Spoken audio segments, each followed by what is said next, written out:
Tantor Audio, a division of Recorded Books, presents The Alien's Future by Ella Maven, narrated by Heather Costa and Jeffrey Kafer.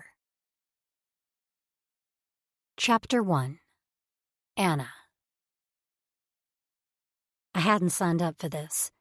I was a librarian from a small southern town with limited social skills and zero self-defense strategies. I wasn't sure I could even throw a punch. I couldn't say I'd ever really faced danger, other than that time at the beach when something slimy had touched my leg. I'd been sure that I was about to die a grotesque death as a result of 1,000 Portuguese man-o'-war stings. Never mind that they didn't live off the coast of South Carolina. Anyway, the slimy thing had ended up being just an old popped inner tube, but for a moment there I'd seen my life flash before my eyes. The last characteristic I would identify with was brave. But as I faced off against a gross creature in a spaceship speeding through some unknown galaxy with only my pink gel-tipped nails as weapons, I figured, well, this might earn me a courageous badge. I shuddered just looking at my adversary. Pale white skin, one eye, and a red slash for a mouth. The worst part was the little hole above its eye, which fluttered open and closed like a dolphin's blowhole. The weapon he gripped in his three-fingered hand was a long metal rod with a bulbous, spiky tip, and it reminded me of a medieval morning star, except this one was electrically charged. I'd heard the hum when he turned it on. The reason for my sudden bout of bravery? Trying to save the woman behind me who, frankly, was not helping the situation. She spewed profanities at Blowhole, who looked like he really, really wanted to zap us into oblivion. Outside the small porthole to my right, distant stars and closer asteroids whizzed by.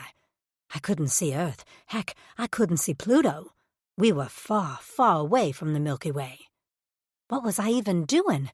Even if I bested this alien thing, there were at least half a dozen more behind him with similar weapons.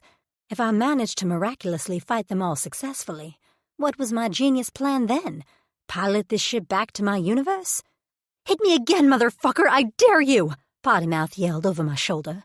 I knew I shouldn't have been judging her cursing, but I was most likely delirious. My brain had already begun disassociating from terror, hence my reminiscing about the beach. We were both clad in plain gray shift dresses made of some weird slinky material, like a polyester blend, which I normally disliked.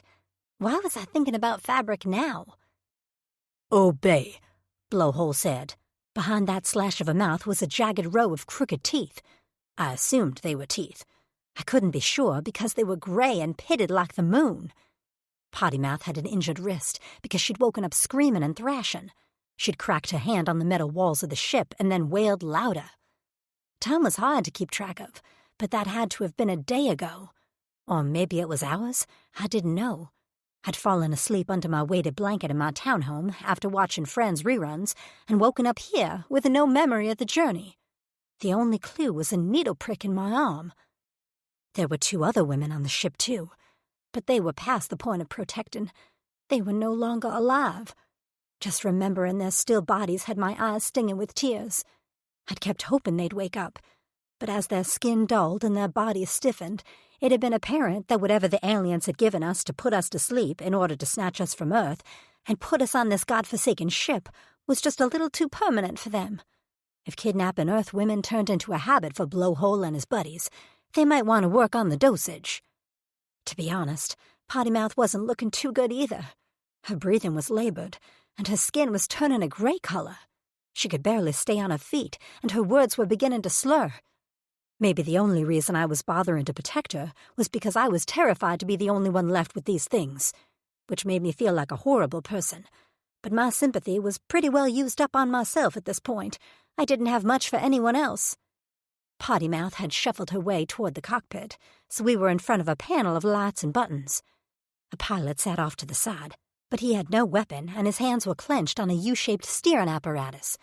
His one eye was wide, shifting between us and the screen like he was a distracted father driving with his toddler in the car. Through the large front window of the ship loomed a massive planet, atmosphere swirling with greens and blues and turquoises. I might have thought it was pretty if I were, back on Earth watching a NASA report and not seeing it up close and personal. I hadn't bought tickets for this space adventure. Blowhole jabbed his weapon at us. The ship lurched and the weapon missed my side by an inch. Pottymouth gave a weak scream and collapsed. Her eyes fluttered shut, her chest heaved, and a distinct rattle burbled from her throat. Shoot, shoot, shoot! If I wasn't mistaken, she was a goner like our other two companions. I turned to face Blowhole, and his eye narrowed on me. I was alone with these things, and I risked a glance out the front window. We were speeding toward the surface of that strange planet. Despair swamped me, just as Blowhole came at me again, his pudgy arm held high, weapon aimed to smash into the side of my head. I crouched into a ball, arms cradling my head. Crash! Hiss! Alarms blared, lights flashed. I peeked through my fingers to see said electrically charged weapon smashed into the ship's console, where the controls were.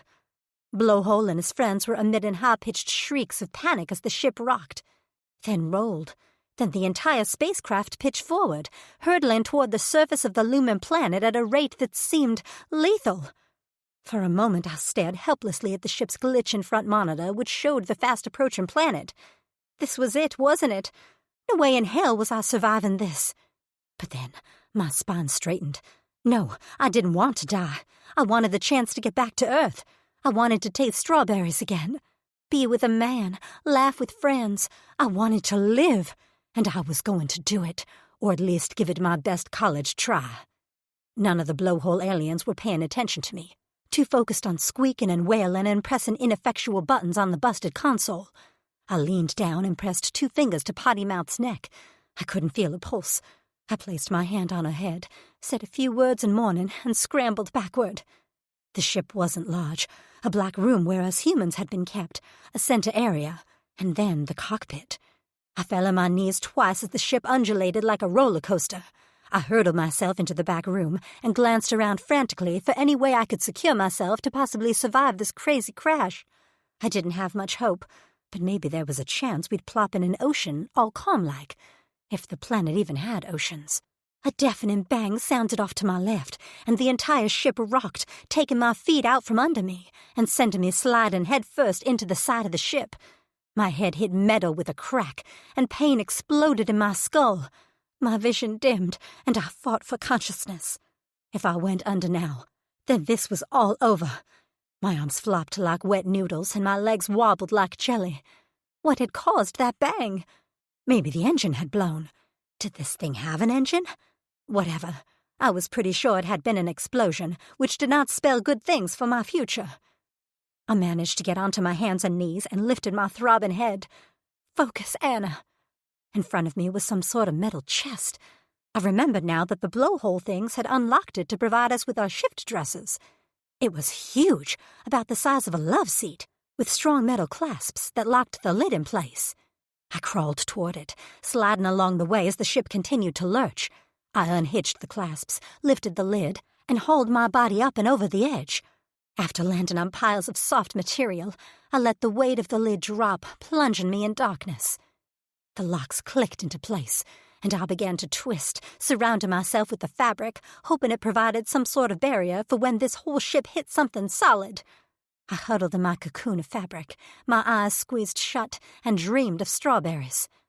That was the last thing I remembered, before my entire body jolted, pain streaked through my limbs like wildfire, and my brain blanked out. When I next opened my eyes, I thought I'd gone blind. I saw nothing but inky black. My head throbbed viciously, every muscle ached, and I was pretty sure I'd broken a few fingers. Maybe a hip. Did I still have a spine? I blinked and tugged at the thick wrapping around me. A light pierced through the material, and I froze. Was this it? Had I died? Was I seeing the light? I inhaled and smelled fresh air. Vegetation. The lid of the chest had cracked open, which was a good thing, because I hadn't contemplated how I was going to undo the latches from the inside. I banged on the lid with my fist, pain reverberating down my arm with every hit. More fresh air, and I sucked it in greedily, happy to be rid of the stink of the metal and grime from the spaceship. One more blow, and the lid flung open to reveal a sky. An actual freaking blue sky with wispy light green clouds. I clawed at the fabric, ripping myself out of the cocoon, and scrambled out of the chest. I hit the ground. Ground! With a thump. I stared down at the soil, which looked a bit like chunky matcha powder, and sifted the dark green dirt through my fingers. Tall grass, probably about hip-height on me, grew in thick clumps, the blue-green blades swaying in the slight breeze. I lifted my head and muffled a squeak. Ahead of me, on the horizon above a line of blue-leafed trees, was another massive planet, so close I could see glimpses of continents and water. I stared in wonder. 2 planets side by side? What was this place? To the right of me, a massive orange sun beamed its rays, warming my skin through the thin fabric of my dress. The smell of this planet was different than Earth. It had a fresh soil scent, but there was an underlying sweetness to it, like nothing I'd ever smelled before. The scent of hot metal and smoke wafted under my nostrils on a small gust of wind, and I glanced behind me to see the remains of the spaceship. The front end was buried in the dirt, so only the back half of the ship was visible above ground. The metal was blackened, and some of the panels covering the hull had curled and melted from the heat, revealing a massive hole. I swallowed. How the hell had I survived that crash? No way was anything alive in there. A blowhole hand lay a foot from the ship, severed at the wrist. I shuddered, a chill creeping down my spine. The bravery I'd felt on the ship fled as I took stock of my situation. I was on a strange planet, alone, no food, no idea what awaited me in the dense thicket of trees ahead. I had visions of giant spiders and saber-toothed tigers, beasties eager to eat me. I hung my head. I'd read too many fantasy and sci-fi books. My imagination knew no bounds in envisioning all the ways I could die a gruesome death. I saw no signs of intelligent life, no shelter, no ET eager to help me. Maybe I should scavenge around the ship for food or weapons. What would a heroine in my favorite novel do? Well, she'd probably have flowing dark hair and wise eyes. She'd be cunning and strong. I had a curly red mop and freckles. I knew the Dewey Decimal System by heart, and I could bake a heck of a blueberry pie. I'd won first place in a South Carolina fair a few months ago. I took a deep breath. I'd come this far and survived a spaceship crash. I puffed out my chest. I could do this, whatever it was. Deciding to scavenge what I could from the ship, I pulled some fabric from the trunk. Ripping it into strips with my teeth, I wrapped my hands to protect against the hot metal of the ship. I had no shoes, so I also wrapped some fabric around my feet as makeshift slippers. Feeling rather clever, I trudged over to the wreckage. The grass, despite its thickness, was surprisingly soft as it tickled the back of my knees. I entered the ship through a convenient massive hole in the side of the hull and began my search. I mourned the loss of the women who'd traveled with me. There weren't many bodies to be found. Most had burned up, but I tried to give their final resting place as much dignity as I could. The front end was mostly blocked off by metal panels that had scrunched up in the crash. I could see glimpses of the cockpit and some blowhole bodies. I shuddered and turned away. I managed to find some thin white things that looked like a type of cracker, and a thick paste that smelled slightly edible. I hoped it was some sort of protein, because crackers weren't going to cut it. I might still have been alive, but hunting my own food was a whole challenge I had no idea how to tackle. Honestly, I'd been considering going vegan until I'd crash-landed on a strange planet. I was deep into the ship, rummaging through a knapsack, when a low humming sounded. I whipped my head to stare at the cockpit, wondering if I'd somehow flipped a switch. But there were no signs of life. No lights, no engine. Where the heck was that humming coming from? It grew louder quickly, vibrating through the air and walls around me. A metal panel shrieked somewhere, probably knocked off a hinge by the aggressive sound waves. Icy fear slid down my spine to settle in my belly, where it churned like acid. I risked a glance out the window and froze solid, too terrified to even scream. First, all I saw was green dust. Then I could make out black shapes gliding over the surface of the planet. Bikes with handlebars, motorcycle-looking things without wheels hovering over the ground and moving at breakneck speeds. At least a dozen of them. I couldn't quite see who rode the bikes. I caught glimpses of blue masses and black horns, and that was enough for me. I ducked, hoping they didn't have amazing vision to be able to see my face through the small window. My lucky chest was at least 50 yards from the ship. They'd see me for sure if I tried to hide in there. All I had was this wreck of a ship that had been my prison once, but was now my saving grace.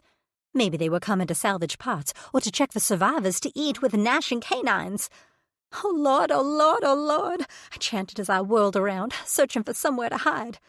A cabinet door hung loosely from the ship's side. I ripped out stacks of cords and circuitry from inside, then squeezed my body into the narrow crevice. I shut the door just as the roar of the bike stopped, and a voice called out a command in a language I didn't know. Sweat dripped down my temples, matting my hair and slipping down my cheeks to drip off my chin. The metal was still hot as heck, and I felt like a lobster in a pot. Still, I sucked in a breath, squeezing my eyes shut as the first footsteps clumped onto the metal floor of the ship. The footstep was loud, heavy, and I couldn't imagine who the foot belonged to. Could they smell me? My sweat? My fear? More footsteps followed, along with deep voices and a low tiskin sound that might have been laughter. I jerked with each thump and scrape as they searched through the ship. Footsteps approached my hideout, and I opened my eyes, wishing I'd grabbed a weapon before hiding in here. Where was that medieval morning star when I needed it? A large shadow stepped in front of my hiding spot, blocking the light filtering through the crack in the door. I held my breath as the shadow stopped. I heard a deep inhale, and then a rumbling voice.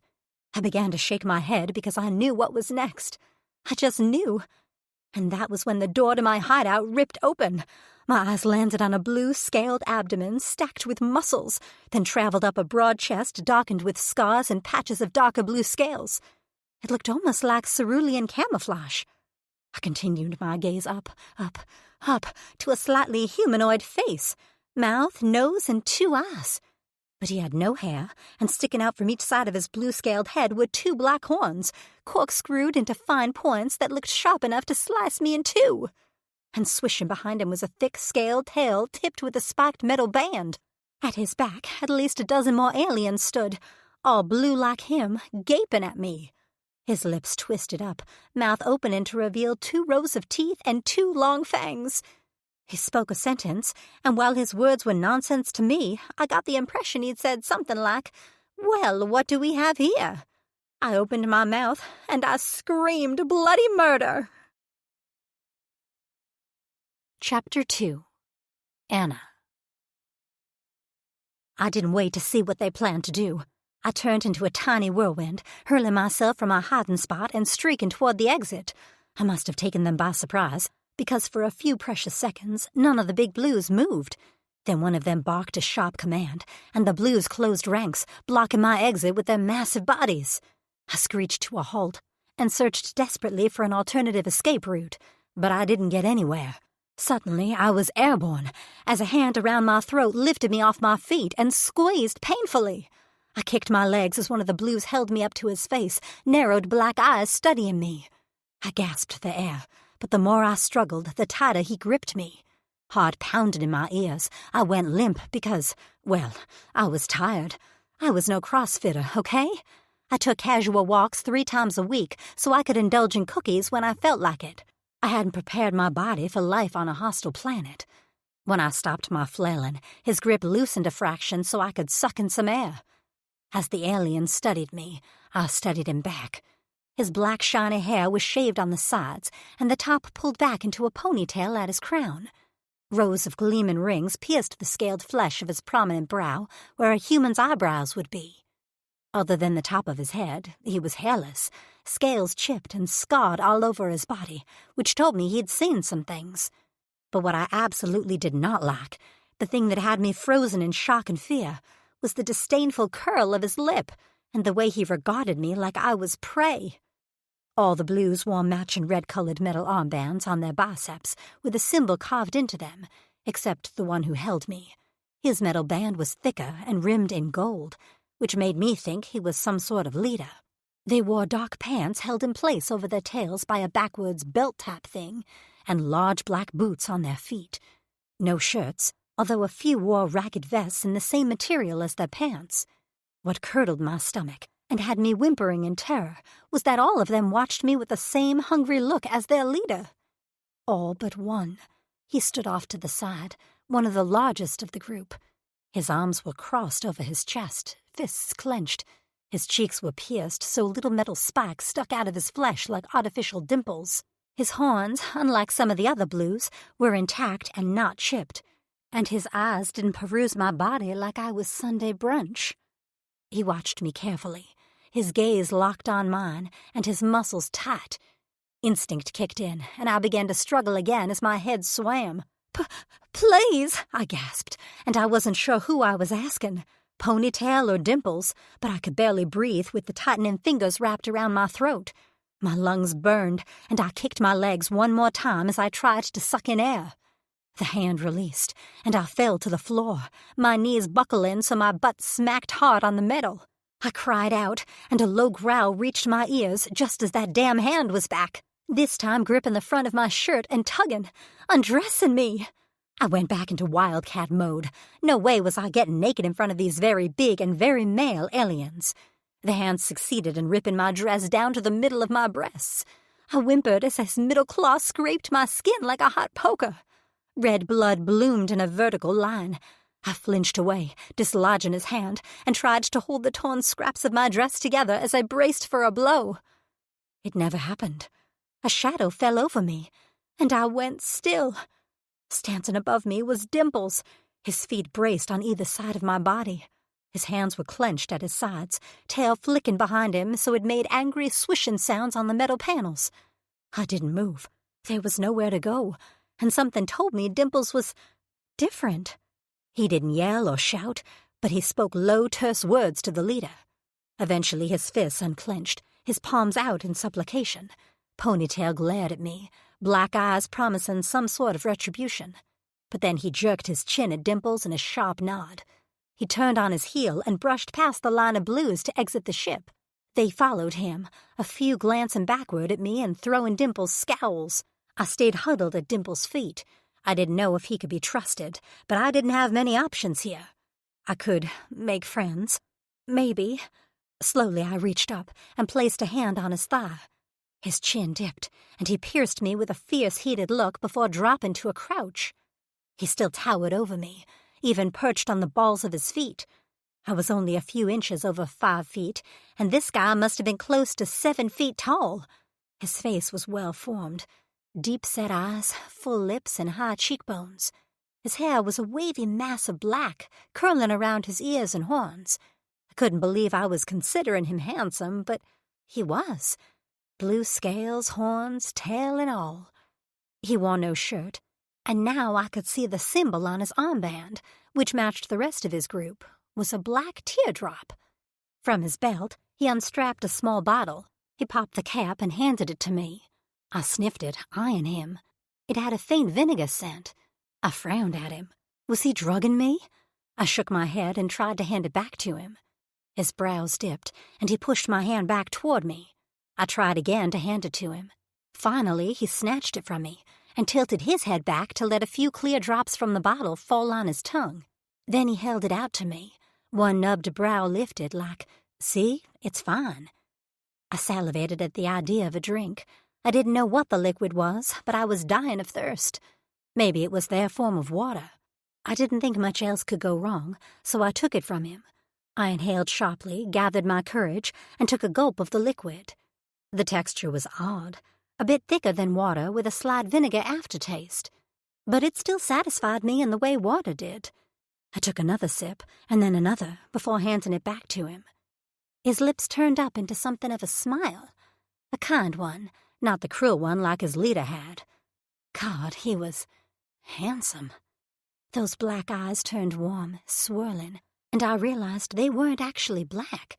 He had a very dark purple iris surrounding his pupil, and around that was only a thin edge of white.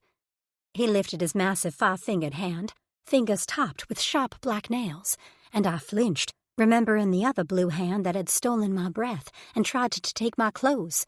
He paused, and his jaw clenched. He dropped his hand, anger replacing his concern. Great.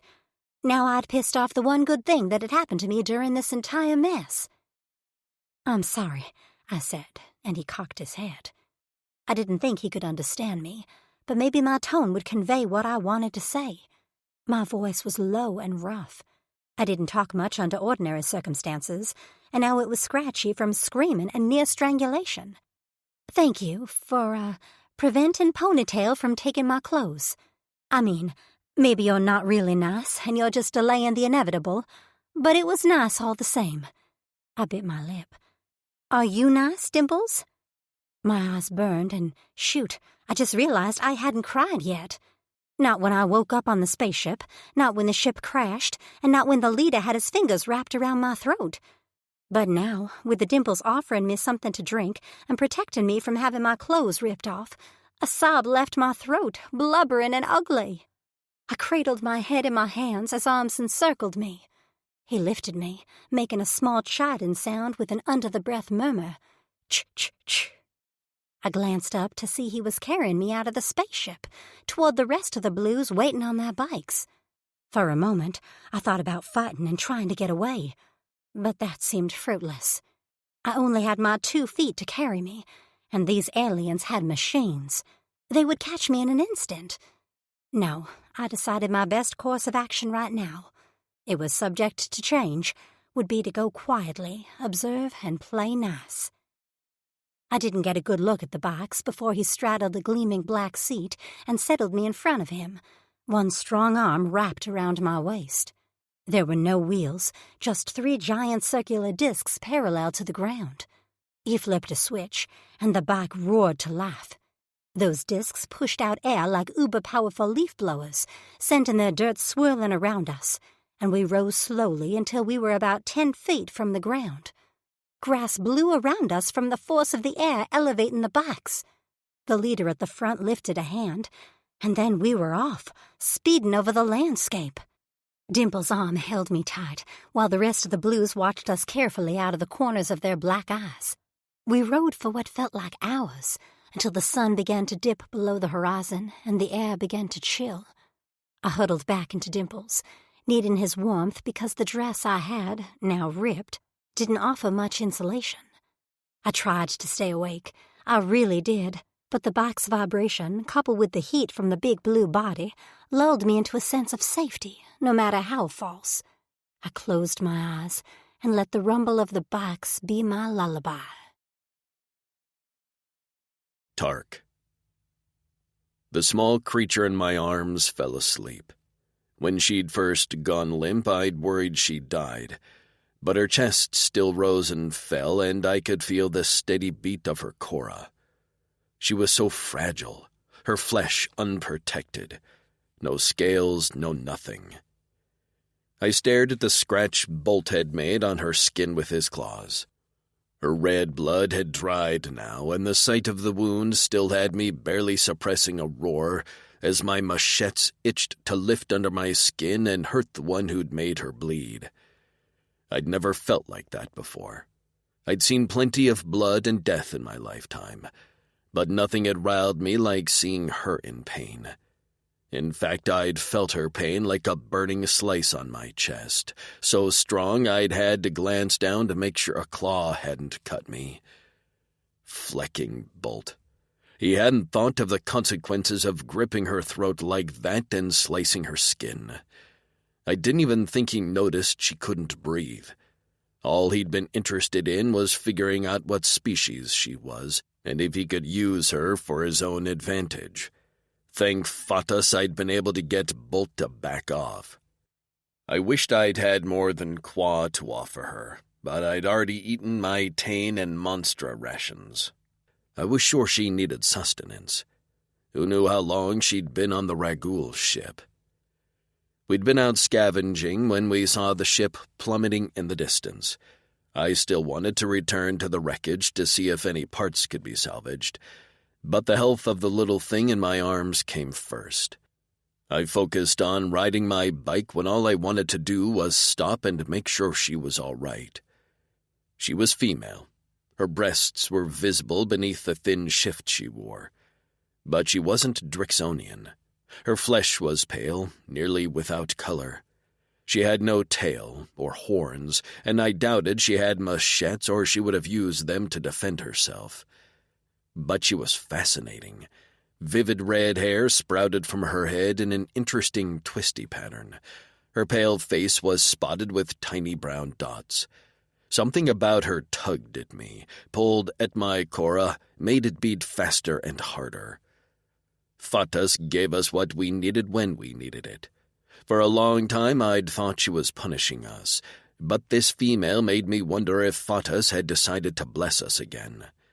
I knew with every fiber of my soul that I had to protect this female. Bolt would try to take her, and I didn't have any hope he'd treat her kindly. He was cruel on a good day to his most trusted warriors, because he thought the only way to lead was to put down those around him. This little fragile female would be just another tool to exert his dominance. I knew one thing for sure. I couldn't let him use her. By the time we arrived back to our home, the permanent camp of the Black Blood Clavas, all that was visible from the sun's rays were a few streaks of orange on the distant horizon. I glanced over at Korn, the twin planet of Torin and our homeland. I dipped my head in reverence, as I did every night. One day I vowed to return there and help rebuild the Drixonian civilization. It seemed an impossible wish, since Drixonian females were gone, extinct. They all died along with most of our elder males in the virus that struck our species 150 sun cycles ago. I glanced down at the small female in my arms. There was no way this little thing could be bred, not by a Drixonian cock, not for Drixonian young. The horns alone would rip her apart. Drixonian women had special wombs and birthing canals to protect them during labor. On planet Torn, our home was on the northwestern coast of the continent Jasper. Many other Clavises made their home on the western half of the continent, and while we used to be friendly with many, Bolt had managed to make enemies. To keep our Clavis safe, we'd built up walls with thick lumber, and the only entrance was a large gate which swung outward. 2 of our younger warriors heard our bikes and opened the gates. As we passed, they stared at the bundle in my arms, and I glared back. We parked our bikes in the garage where more warriors greeted us. Everyone had a job here, and those who showed mechanical skills were in charge of the bikes. They were serviced every rotation, because it was really the only thing of value we had. Well, until we found this female amid the wreckage of a Ragul cargo ship. Bolt wasted no time. Immediately after dismounting his bike, he strode toward me with fierce determination, his second and third in command and step behind him. I stood my ground, the female in my arms still fast asleep. Or maybe she was only pretending to be. Her breathing had changed slightly, but she hadn't moved. I adjusted her in my arms and tucked her face into my chest. She fit perfectly, her body warm and the softest thing I'd ever felt, even softer than a wolf club's fur. And her smell. It heated my blood, made my head spin. As Bolt approached, I willed myself to keep my machettes lowered. I'd almost raised them in the ship, and that would have been the worst thing that could happen. Raising my machettes to Bolt, our Drexel, would be considered a challenge, one he'd relish. He'd been waiting for an excuse to take me out. Ever since Goopa's death, I hadn't bothered to hide my disdain for Bolt, and he'd noticed. Yesterday, I would have welcomed the challenge. But now I had a new mission, and that was protecting the female in my arms. I had to be smart. "She sleeps?" he asked, eyes hungrily taking her in. "If she survived that crash, she's probably injured," I said. "Do you think we should have Shep look at her and then let her rest?" I forced out the question with effort when the last thing I wanted to do was ask him permission. But I had to make him think this was his idea. Even now, most of the Clavis watched us carefully, waiting for a sign of weakness from Bolt, a sign of aggression from me. We weren't known for civility. Bolt, to his credit, wasn't stupid, and he knew what I was doing. But there was no rush. She was ours, and she wasn't going anywhere. He could wait until she healed some to do whatever it was he wanted with her. He knew the Ragul were most likely working for the Old Donny, and this human female was for them. I wouldn't put it past him to sell her to our enemies. Of course, I would never let that happen. But he didn't know that. Yet. He sniffed, puffing out his chest. "Take her to Shep. Let me know when she wakes." I nodded and strode off quickly before Bolt could change his mind. The only reason he was letting me do this was because I often helped Shep. Shep was the healer, and I was the one who tinkered with his machines and made sure they worked. He was the oldest of the Black Bloods. He remembered females and even had had a mate before she died in a tide of sickness that took 3/4 of our species, and our only way to repopulate. The rest of us in this Clavis had been infants or small youth, with no memories of the breasts from which we suckled. Shep, as one of the last elder males alive and our healer, was given special privileges. Other than Bolt, he was the only one who had a private living space. We'd built him a small hut away from our barracks. I called Shep's name as I entered his front door. He had his back to me and was stirring something on his stove. He also had the privilege of not having to eat the meals provided by our cooks, which had questionable taste on a good day. Shep could make his own and often shared with me. "Find anything interesting?" he asked without looking at me. "You could say that," I said. He sprinkled in a few spices and tested the broth in his pot. "Oh, yeah? Yeah. See for yourself." He turned around with a grin on his face. When he saw the bundle in my arms, his mouth went slack, his eyes widened, and his face paled. He blinked a few times and then grabbed blindly for his cane. Long ago, his left leg had been smashed during a bike crash, and by the time we'd had access to medis, it had been too late to repair. He shuffled toward me in his uneven gait, his gaze never leaving the female. Finally, his chest heaved and his voice shook as he pointed a shaky finger to his back room, where he kept all his healing supplies. "Take her there." I strode to the private back room of his hut and laid the female on a cot in the corner. Moments later, Shep followed on a quick hobble, his cane thudding on the hard ground. He didn't speak, and I didn't interrupt him as he went to work immediately, scanning her vital signs and smearing healing ointment on her cuts. He wasn't being conservative with his supplies, like he usually was for the rest of us. Since our uprising against the Old Donny, healing supplies had been scarce. While we were able to free ourselves from the Old Donny rule, we didn't defeat them.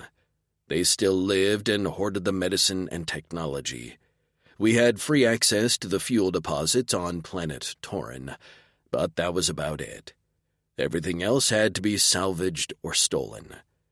After the uprising, the remaining Drixonian males, all transported from Corin to Torin, separated into clavises and each elected their own Drexel to lead. Before, we used to live prosperously on planet Corin. Shep had told us about our females, how they ran our home planet, organized the farming seasons, birthed our sons and daughters. They were revered, respected. Drixonian males were the warriors. We defended our planet successfully, but sickness couldn't be cured with our weapons and muscles. When our females fell ill and died from an unknown virus, Drixonian civilization fell apart. That was part of the reason we'd been so ripe for the Old Donny to exploit. We'd lost all direction, and our once virile libidos fell silent. Some males could coax their cocks to wake with other males, but they were rare. Shep's voice captured my attention. "She is a human," he said softly, reverently, his hands barely skimming her hair as he placed the scanner back on his instrument table. His watery eyes met mine.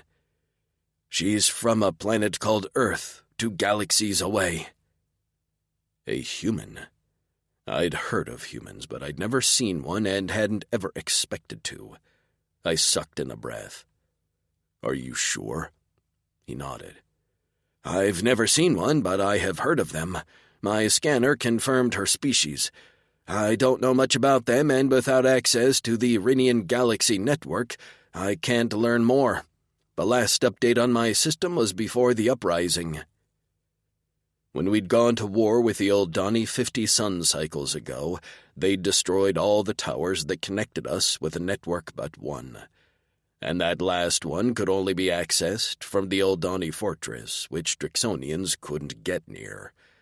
They lived on the eastern half of the continent, and the two halves were separated by rugged mountainous terrain. I ran a finger down one of her slender fingers. We found her on a crashed Ragul ship. Shep sighed. They're the only ones with the tech and power to travel that far. She looked even tinier in the massive cot fitted for Drixonian males. Her pale skin shone in the bright solar bulbs of Shep's workroom. Her feet were so small, toes shorter than my littlest claw. Why would they have a human on their ship? Shep ran his hands through his graying hair and sat down on a stool. He fiddled with the end of his cane. Before Bolt cut off contact with our allies, I heard rumors that the Old Donny were collecting females of various species. For what? I don't know. My hands curled into fists, and I barely suppressed a growl. The Old Donny were elitist. They considered themselves the pinnacle species despite their many weaknesses. The only reason they'd want other species was the very reason we rebelled against their rule. They were conducting experiments on living beings. Raguls, well, they'd do anything for the right price, and the Old Donny had enough wealth to get the Raguls to do their bidding. My blood pumped hot, and I felt my lips curl into a snarl as I imagined the Old Donny's hands on my female, poking her, violating her, cutting into her soft skin, causing her pain. A hand landed on my shoulder. I glanced up to see Shep standing above me, his brow furrowed. "Calm yourself, son. She's safe now." "Is she?" I growled. "Bolt already seeks to use her in any way he can to benefit himself." "Did she get these from the crash?" He pointed to the blossoming splotches of blue and purple that had begun to appear on her skin. "What are those?" I asked. "Injuries, blood pooling under her skin. Blood!" I roared, jerking to my feet. "Will she live?" He held up a hand and snapped. "Tark!" I willed myself not to punch a hole in his wall. "Explain," I barked. "Will she live?" Shep was not amused with my tone. His eyes narrowed. "Sit and calm yourself. Yes, she'll live." I sat with a thud, dropping my heavy fists onto my thighs with a smack. I bit the inside of my mouth, tongue flicking at my piercings to keep myself from talking. Humans have all their bloodlines right under the skin. They bleed easily, and if they are hit or squeezed, these bloodlines will rupture, spilling blood under their skin before they repair. It is normal, although painful. My gaze drifted down her body, taking in the multiple marks all over her skin. Then I took in the bruising at her throat, marks in the shape of fingers, and the thin scratch between her breasts which had drawn her blood. I leapt to my feet as my Cora slammed against my ribs, and a rushing sound roared through my ears. Bolt had done that. He'd marked her, spilled blood from her body. At the time, I'd felt an echo of her pain in my body, like fingers around my throat, the scratch of his claws down my chest. "That is from him," I told Shep, pointing at her neck. My voice was something I didn't quite recognize. "He held her off the ground by her throat. I will kill him for that." Shep sucked in a breath, but I kept going. "I will kill anyone who spills her blood, no matter the cost." Chapter 3. Tark. Shep used some of our precious medis to fix the little human's broken wrist, fade her bruises, and closed the scratch on her chest so it was no longer visible. He explained how fragile the bones of her species are, and I wondered what life was like on her home planet that she could live this unprotected with her soft skin and thin bones. Shep said she had reached maturity and was old enough to birth children, but yet she was so small. I sat by her bedside, holding her hand. Shep had dimmed the lights, and he now sat across the room, his eyes heavy, sipping some of our spirits. "When I said she was safe," he said into the stillness of the room, "I meant for now, here in my hut. But out there—" He gestured with a loose hand as the spirits were beginning to get to him. "Not so much." He leaned forward. "You know what I've always said? She is all." I recited back to him. It was the lesson he'd drilled into me since we worked as muscle and law enforcement for the Aldani, and he was my captain. I wished more than once that he'd been the black-blood Drexel, but Shep hadn't wanted to fight. So Bolt had taken over instead, and our clan had steadily been declining in worth and values since. Goopa's death had been the end of my loyalty to Bolt. The younger Drixonian hadn't been ready for a single mission, but Bolt had sent him anyway. He'd been captured and killed by a Rizar clan. I'd been furious at the loss of a promising young warrior. Every life was precious for our dying species. Shep smiled and nodded, relaxing. "Correct, Tark. She is all. Females are the priority. As long as she's alive on this planet, she will be wanted by those who wish to use her. She's managed to survive this long, which is no easy feat. But this planet is a whole other set of challenges. She needs a protector. That will be me." I watched her face and noticed her eyeballs moving beneath her eyelids. Her chest hitched before evening out again in deep breaths. "You must stay away," he said quietly. I glanced up at the male I respected the most. Both of my parents had died of the sickness early before we knew how devastating it was going to be. Shep had been like a second father to me. I knew what Shep meant and the sacrifice I'd have to make. I swallowed. "I will miss you." He grinned big and wide, showing a row of strong, sharp teeth. Despite his age and injury, Shep was still healthy and built, his broad chest swollen with muscle. "I will miss you too, son. Will you come with us?" He shook his head. "My place is here. I sense a change coming, and I think I'll need to be here to help clean up the mess. I might not admire Bolt, but there are plenty of males here who show promise to be good and productive." A wistful look passed through his eyes. "Like you." I clenched my jaw as regret soured my stomach. I should have challenged Bolt a long time ago. "No, I think it's all shaking out as Fatus intended, and if I can play a part in getting this female to safety, then that's good enough for this old man." "You're only 300 cycles old," I said with a laugh. Drixonians lived about 500 sun cycles. "Well, I'm twice your age." He rose to his feet, leaning more heavily on his cane than usual. "I'm going to get some sleep before the sun comes up in a few hours. I suggest you do the same." It would be hard to sleep. My body felt on constant alert around the female. Shep pressed something into my hand. I glanced down at the small disc. It was an old translator implant. I hadn't seen one for 100 years, not since we worked as defense for the Aldani. "This needs a new QR chip, but this is the last implant I have. I'm sure you can replicate it if you find the parts. A good place to start would be the Ragul spaceship." He squeezed my fingers before stepping away. "Take a day, gain her trust, and make a plan. Then leave here, scavenge the spaceship, and disappear." I closed my hand around the translator and then slipped it into the secure pouch in my pants. I rose and clasped my hand around the back of his neck. She is all.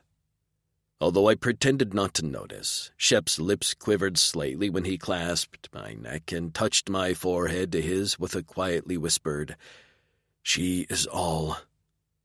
He left the room to retire to his cot, and I leaned on the side of the bed where the female rested. I'd remain here until she woke up, and then I had to find a way to make her understand she was safe. I patted the translator in my pocket. The sooner we could communicate, the better. I crossed my arms on the bed, rested my chin on my hands, and waited. Anna. I woke slowly, struggling with consciousness, like I was swimming my way to the surface of a deep pool. I blinked, my eyes finding a wooden beam ceiling and light streaking in through a round hole in the far wall. The primitive structure stood in direct contrast to the machines in the room around me. Monitors and devices, tablets, small cylinders that looked like external thermometers from back home. I was laying on a massive bed, the material beneath me soft. How would they power in all these things? I didn't see wires or electrical outlets. Batteries? Solar power? I took stock of my body. The last thing I remembered was falling asleep on the bike with Dimples. My body stiffened. Where was he now? Was I safe? I struggled to a reclining position, elbows under me, and turned my head to the left. A massive blue body was hunched on a chair, his head resting on folded arms on my bed, fast asleep. I could tell it was him by the tousled hair and shapely horns.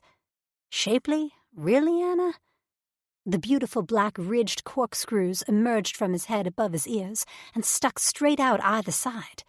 He'd have a hard time fitting through doorways on Earth. I leaned back to get a look at his face and rest. His full lips looked soft, and that furrowed, nubbed brow was now smooth, no evidence of tension. I'd figured all aliens looked like those blowhole guys, but this one was something else. Similar musculature structure as humans, 2 legs and 2 arms. Well, and then there was that tail. Even now in sleep, the end twitched back and forth like a cat's. Maybe he was dreaming. Speaking of dreaming, was I dreaming? How was any of this real? Were humans that backward with technology that we had no idea this kind of space travel was possible, and life forms such as the one slumbering before me existed? I didn't feel insane, but maybe that crash had made me hallucinate. Needing to prove to myself this was real, I gently touched one tip of his horn. I'd barely brushed it with the pad of my index finger when his head jerked up. Dark eyes immediately open and alert. No signs of sleep on his face anywhere. Tang, that was some SEALs-type stuff. I gasped and yanked my hand back. "Sorry," I said, wincing. Sorry to touch you without consent." His eyes softened, and those full lips spread into a smile. His hand lifted, and this time I didn't flinch away as he cupped my cheek. "Ch-ch-ch," he said in that weird chant he'd done earlier. I wondered if those were words or some sort of comfort sound. Either way, it worked, because I felt my body relax. He wasn't ripping off my clothes or hollering for his friends to come ravage me. Or eating me, which could have been a possibility with the size of those fangs in his mouth. But he definitely, most definitely was real. From his horned head down to his massive booted feet. He patted my cheek and then murmured some soft words before retreating to a small table in the corner of the room. He seemed to be preparing something on a slab of wood. He glanced over his shoulder at me continuously, and in minutes he was back. On the slab of wood was, well, I assumed it was food. Seeming to remember the drink incident from yesterday, he picked up a hunk of what looked like a pink fruit and opened his mouth to sample it first. I was supposed to be paying attention to him eating, making sure whatever he ate wasn't poisoned, but I got distracted by his tongue. In my defense, anyone would. His tongue was long and black and pierced with 3 separate little balls right down the middle. He placed the fruit there, and I actually found myself thinking, lucky fruit, like a crazy person. He chewed and swallowed. The tip of his tongue came out to lap up a bit of juice from his chin. From his chin! Heck, I figured his tongue could reach his own throat. Then, as if he hadn't just blown my mind, he held the plate of food out to me and gestured for me to eat. I stared at him. What was going on with me? I'd had one boyfriend in my life. One. We'd had relations one time, and it had hurt and been overall terrible. And then he'd dumped me. Tale as old as time, right? Frankly, I'd wondered if I felt attraction, because most men didn't do it for me. I'd thought maybe I was attracted to women instead, but that had also been a no-go. I focused on my library and my children's program curriculum, and life had been fine, if not a little boring. Now I was on a strange planet, and all I could think about was hiking up my metaphorical skirt for Dimples. And it wasn't just that he was hot and ripped with muscles and the owner of a long, agile tongue. He was kind. He'd prevented that ponytail jerk from ripping my dress off. He'd given me a drink from his own stash. He'd cradled me in his arms on that bike. And now he was feeding me while remembering my distrust from yesterday. Looking around the room, I also suspected he'd had a hand in healing me, because my arms and legs were mysteriously absent of bruises. My hurt wrist barely even ached. The scratch on my chest? Gone. I had questions, so many questions, but my stomach rumbled, and I decided to take a moment with Dimples. I could pretend we were on a date, and the food he'd prepared was surf and turf. Who knew what the next hour would hold? I'd deal with what to do next after I filled my belly. I sat up, crossing my legs in front of me. Dimples was on the chair, hunched over, so we were mostly eye level with each other. I picked up a pink hunk of whatever it was and plopped it in my mouth. I chewed, expecting a consistency like watermelon, and instead got a feeling more like Jell-O. It had a sweet, pleasant taste, and I went back for more. There was also a purplish bread roll-looking thing that was good, kind of like a yeasty sweet potato. After that, he handed me a cup of liquid. "Qua," he said, with a jerk of his chin. It was the same drink he'd offered yesterday. I'd wondered if it was their form of water. Either way, my stomach hadn't rebelled against it, and most of all, it was cool and refreshing. I finished the cup and continued to pick among the food and munch on what looked appetizing. Dimples watched me patiently. He didn't eat any more, seemingly content to feed me. I tried to hold out food to him, because he must have needed a whole lot of sustenance for that big body. But he would squeeze his lips shut or lean back with a firm "nit," which I took to mean no. I wanted to call him something other than Dimples. I'd hoped we'd find a way to communicate soon, but names seemed like a good place to start. I placed my hand over my chest and said, "I'm Anna." For such a rugged-looking male, his face was very expressive. That ridged brow looked like bone, but moved like muscles. He cocked his head and reached his hand out, laying it softly over mine. The heat of his skin seared me. Anna," he said. Shoot, that didn't work. I shook my head and tried again. "Anna." He blinked. He mouthed something like he was trying out the sounds before he said, "Enna." I smiled and nodded, then gripped his hand in both of mine. The scales on his skin were smooth, like a snake's, but also a bit soft, like they had a sheen of velvet on top. Weird. I then pressed his hand to his chest. "You?" I asked. "Enna," he said. "Yeah, that's me. Who are you?" I tapped his chest over where I thought his heart would be. His nostrils flared, and for a moment I wondered if he didn't like that I had touched him. But then he leaned in and said in a firm tone, "Tark." Holy sugar, did we actually communicate? "Talk," I repeated. If that was his name, it suited him. Strong. His breathing sped up, and he leaned into my touch, his eyes closing briefly before they opened.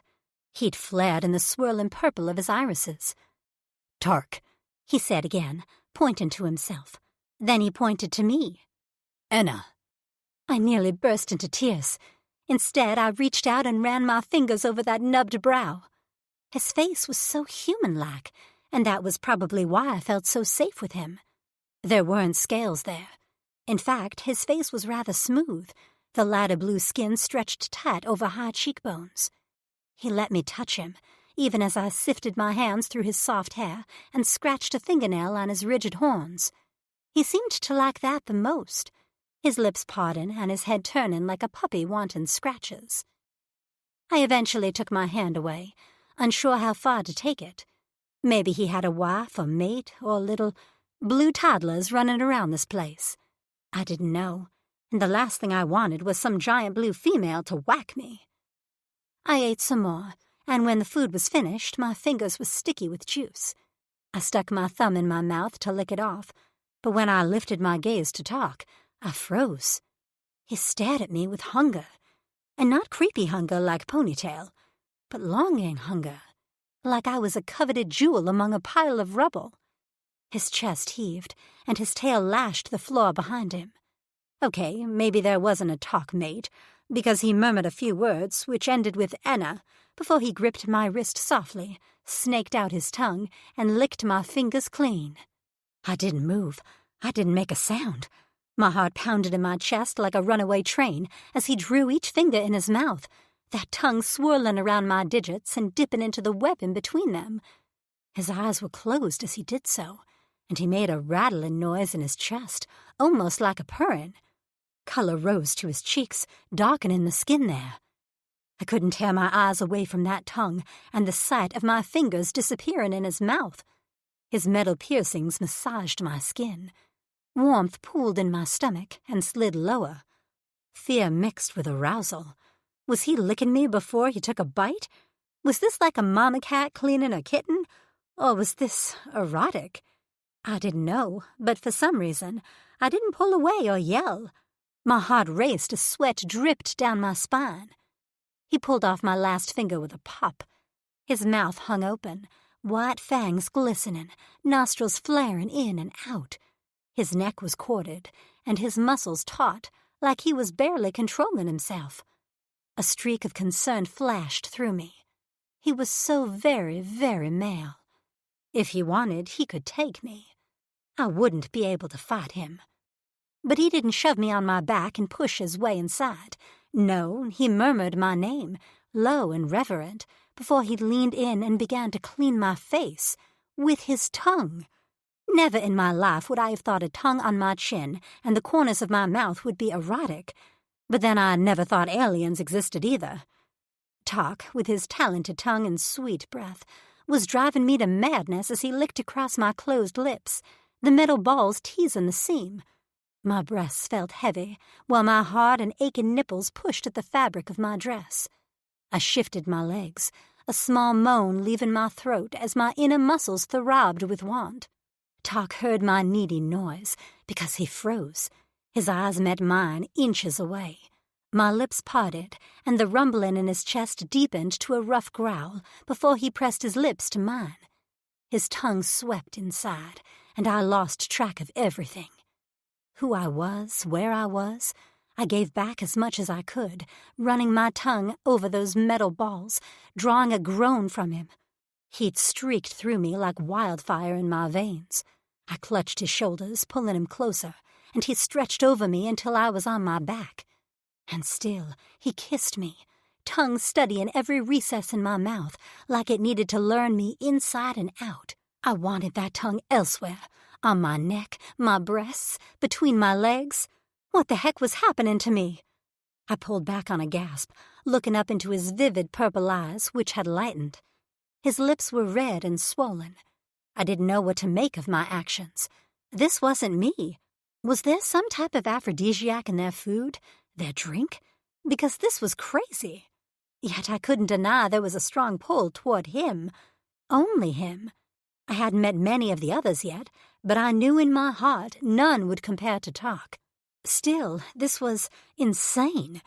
I'd crashed on a strange planet that I never knew existed, and been taken in by alien creatures that we'd never heard of. Was I the first person to make contact? If I ever made it back to Earth, I'd be in history books. Jumping the bones of the first alien I saw wasn't the right thing to do. I should have been focused on getting information and finding out if there was any way I could get home. Not this alien with a wicked tongue. With great effort, I shot him a weak smile and slid out from under him.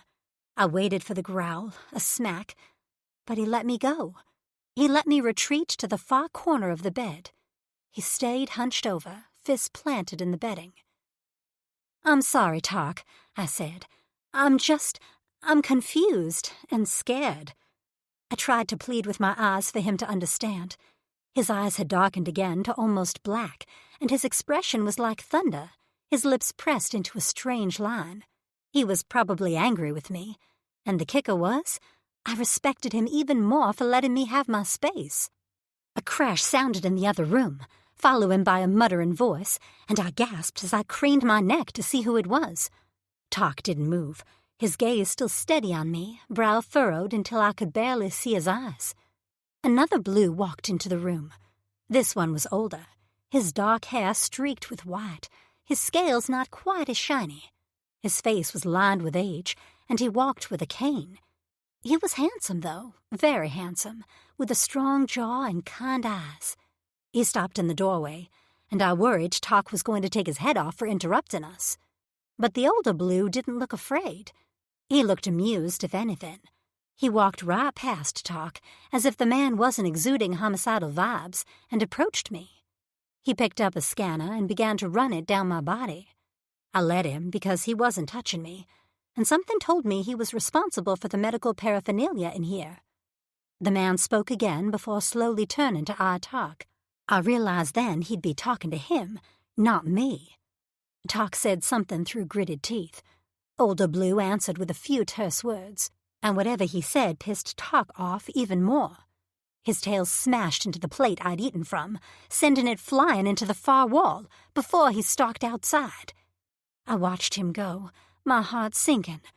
I didn't want to feel guilty for stopping our kiss, but I also wished I could tell him why I stopped. I looked at Older Blue hopelessly, and even though he couldn't understand me, I still asked, "Will Tark be okay?" Older Blue just smiled, placed his hand lightly on my shoulder, and nodded. I let that soothe me, because I didn't have much of a choice. Time was a hard concept for me, but it seemed like Older Blue spent a good hour checking me out. His touch was gentle and clinical. It also did nothing for me. I had no desire to kiss Older Blue, despite the fact that he was very attractive in a silver fox kind of way. Nope, I wanted none of it. I just wanted Tark back, and as the time dragged on, I worried he wouldn't bother returning.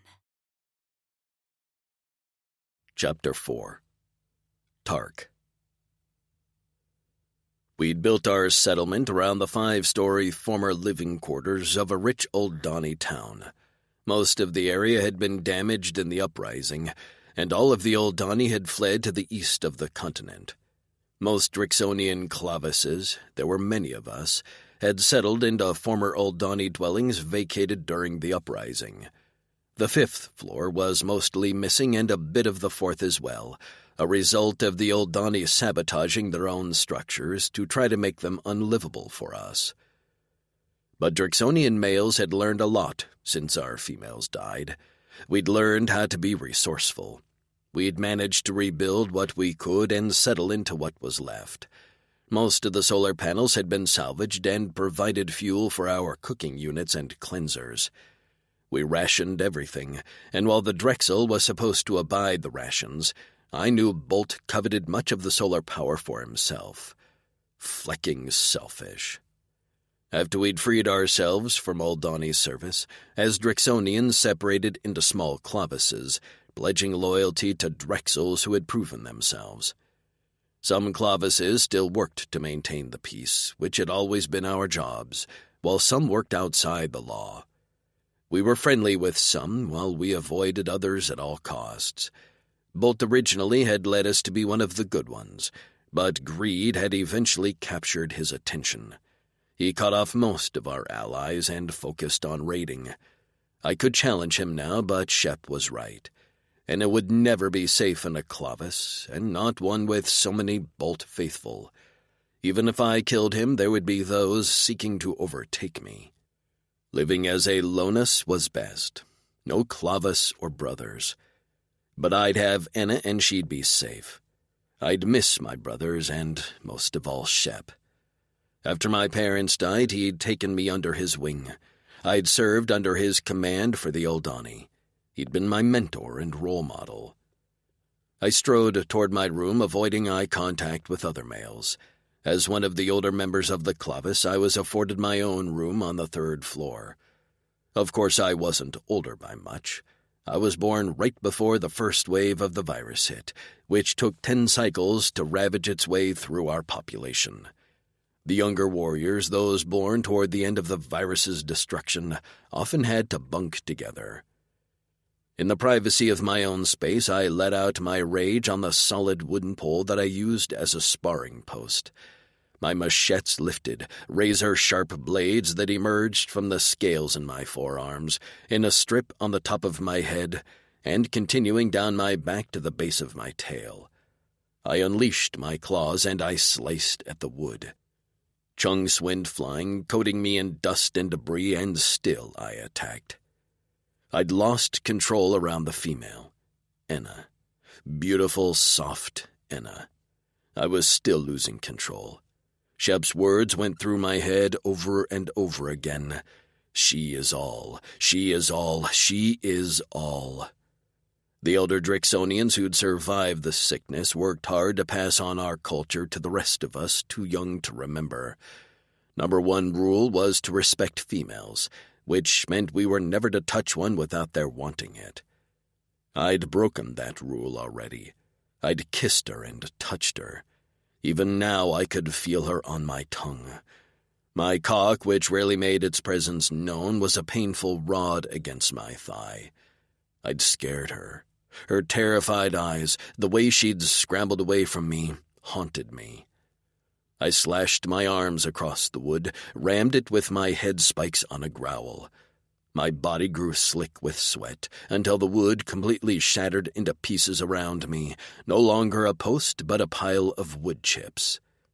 I collapsed onto my knees, letting my machetes retreat, and held my head in my hands. I shouldn't have run away, but my frustration over the communication barrier had reached a boiling point. I reached a shaky hand into my pouch and withdrew the translator.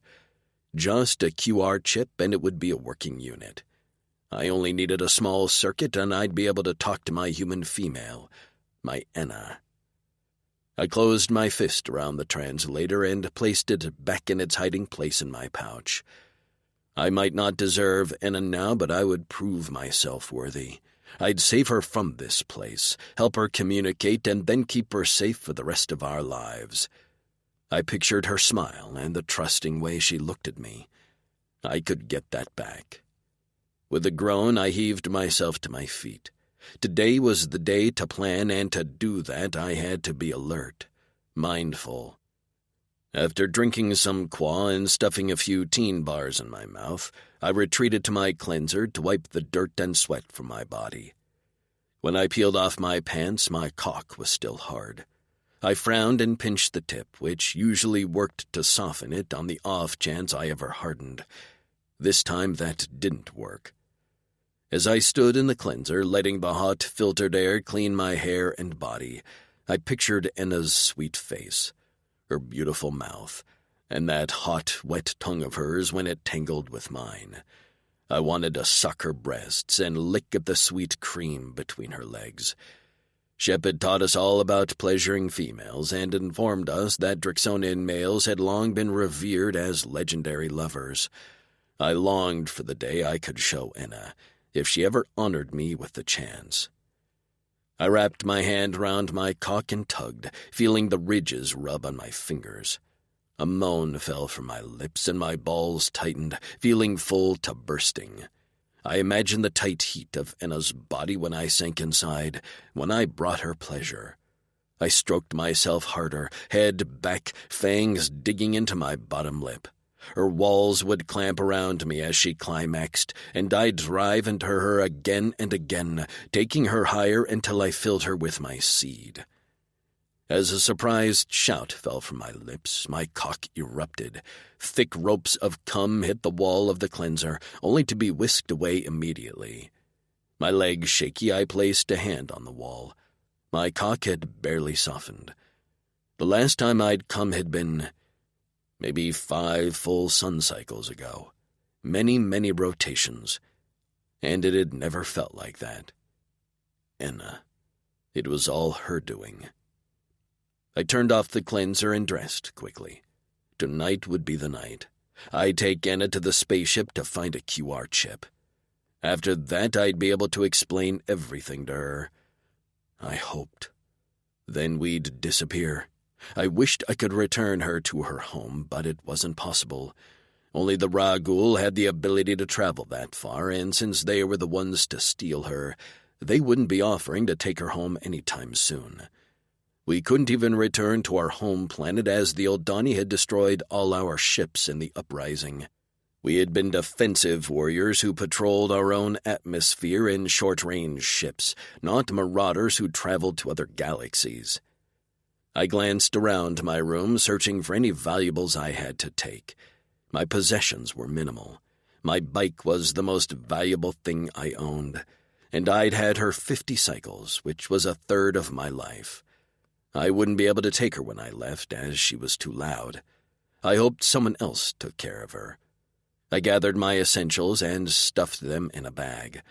I'd have to come back and get them, as it would only invite questions if I carried a pack around camp.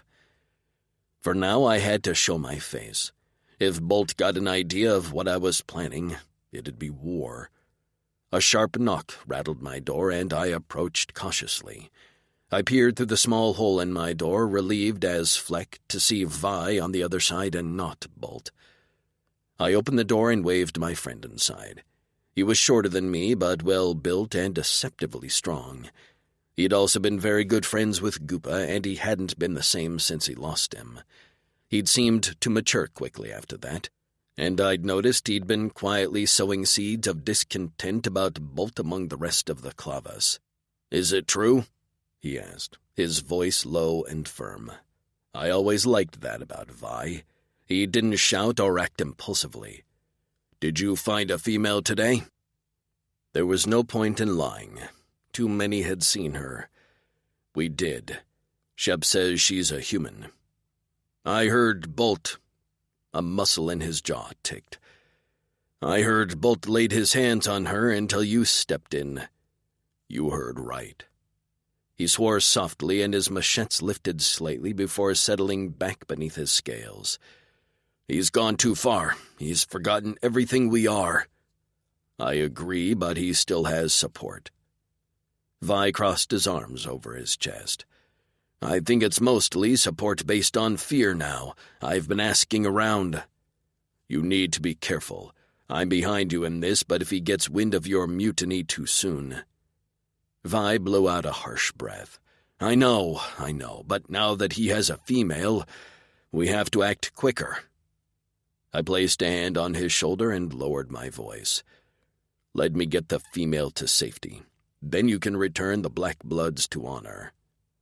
Vi's chin lifted and his chest puffed out. "I will." I clasped the back of his neck, and he did the same to me. I touched our foreheads together and murmured, "She is all. She is all," he returned. I grinned, and he grinned back. Vi left my room, and I watched him go, feeling less guilt over leaving. It felt good to speak our mantra again, as we'd gone so long without saying it. How could we put our females first if we didn't have any? Gathering what I needed, I left my room and jogged down the stairs of the barracks until I reached the main hall. I didn't make it far before I saw Bolt striding toward me, followed by his second and third in command, who I called 2 and 3 because their identities had all but vanished in Bolt's shadow. "Female make it through the night?" Bolt asked, drawing to a stop in front of me. He spoke of her as if she was a wounded animal. "She lives," I said. He nodded, his gaze drifting toward the direction of Shep's hut.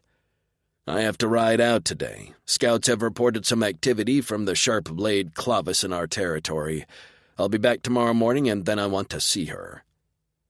We used to be friendly with the Blades until Bolt became convinced they had been pilfering our fuel. He had no evidence of this. I didn't want to ask, but I had to. "Do you have plans for her?" He cocked his head, his upper lip curling. "Why? Interested in keeping her for yourself? Playing hero?" I clenched my teeth. "You forget where we came from." "Of course I do, Tark," He held his arms out to the sides. "Do you see any Drix females about, I didn't respond as he stepped closer. "No, you don't, because they're all dead and they were the only ones who could continue our species. You and Shep can fleck off with your she is all bullshit. There are no more she's. There is a female alien species who we can use or sell to benefit all of us. I'm sure the old Donnie will hand over some medis in exchange for her. You think she's going to push out your spawn?" He laughed. "Zero chance. There is no more future for the Drix. There is only now, and I intend to make the Blackbone Clavis rich and prosperous with the time we have." His nostrils flared. "Get in my way, Tark, and I'll take you out." He grinned cruelly. "But not before stuffing that little female with my cock while you watch." He gestured to 2 and 3. "Watch him and the female. Guard the gates. No one in or out until I get back." With a thump of his tail, he turned and walked away. I watched him go with clenched teeth, my machetes itching to lift. But I couldn't. I had honor, and slashing a male in the back was cowardly. I glanced at 2 and 3, who watched me warily. Fear hid behind the false bravado in their eyes. I'd use that to my advantage because my plan had not changed.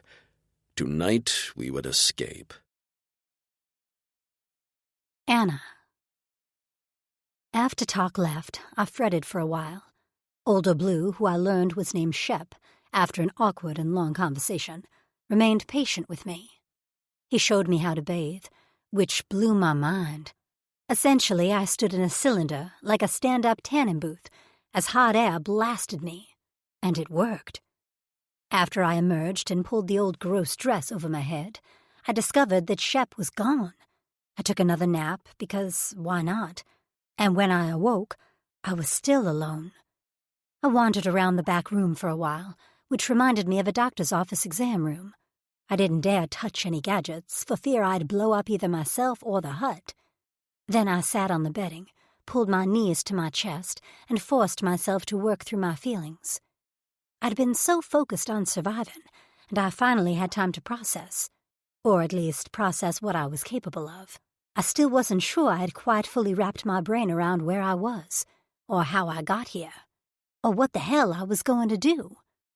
It amazed me how quickly I'd come to rely on Talk and process my new surroundings. Growing up, I'd never really had a home base. I was an only child, and we moved often for my father's job, mainly in the South.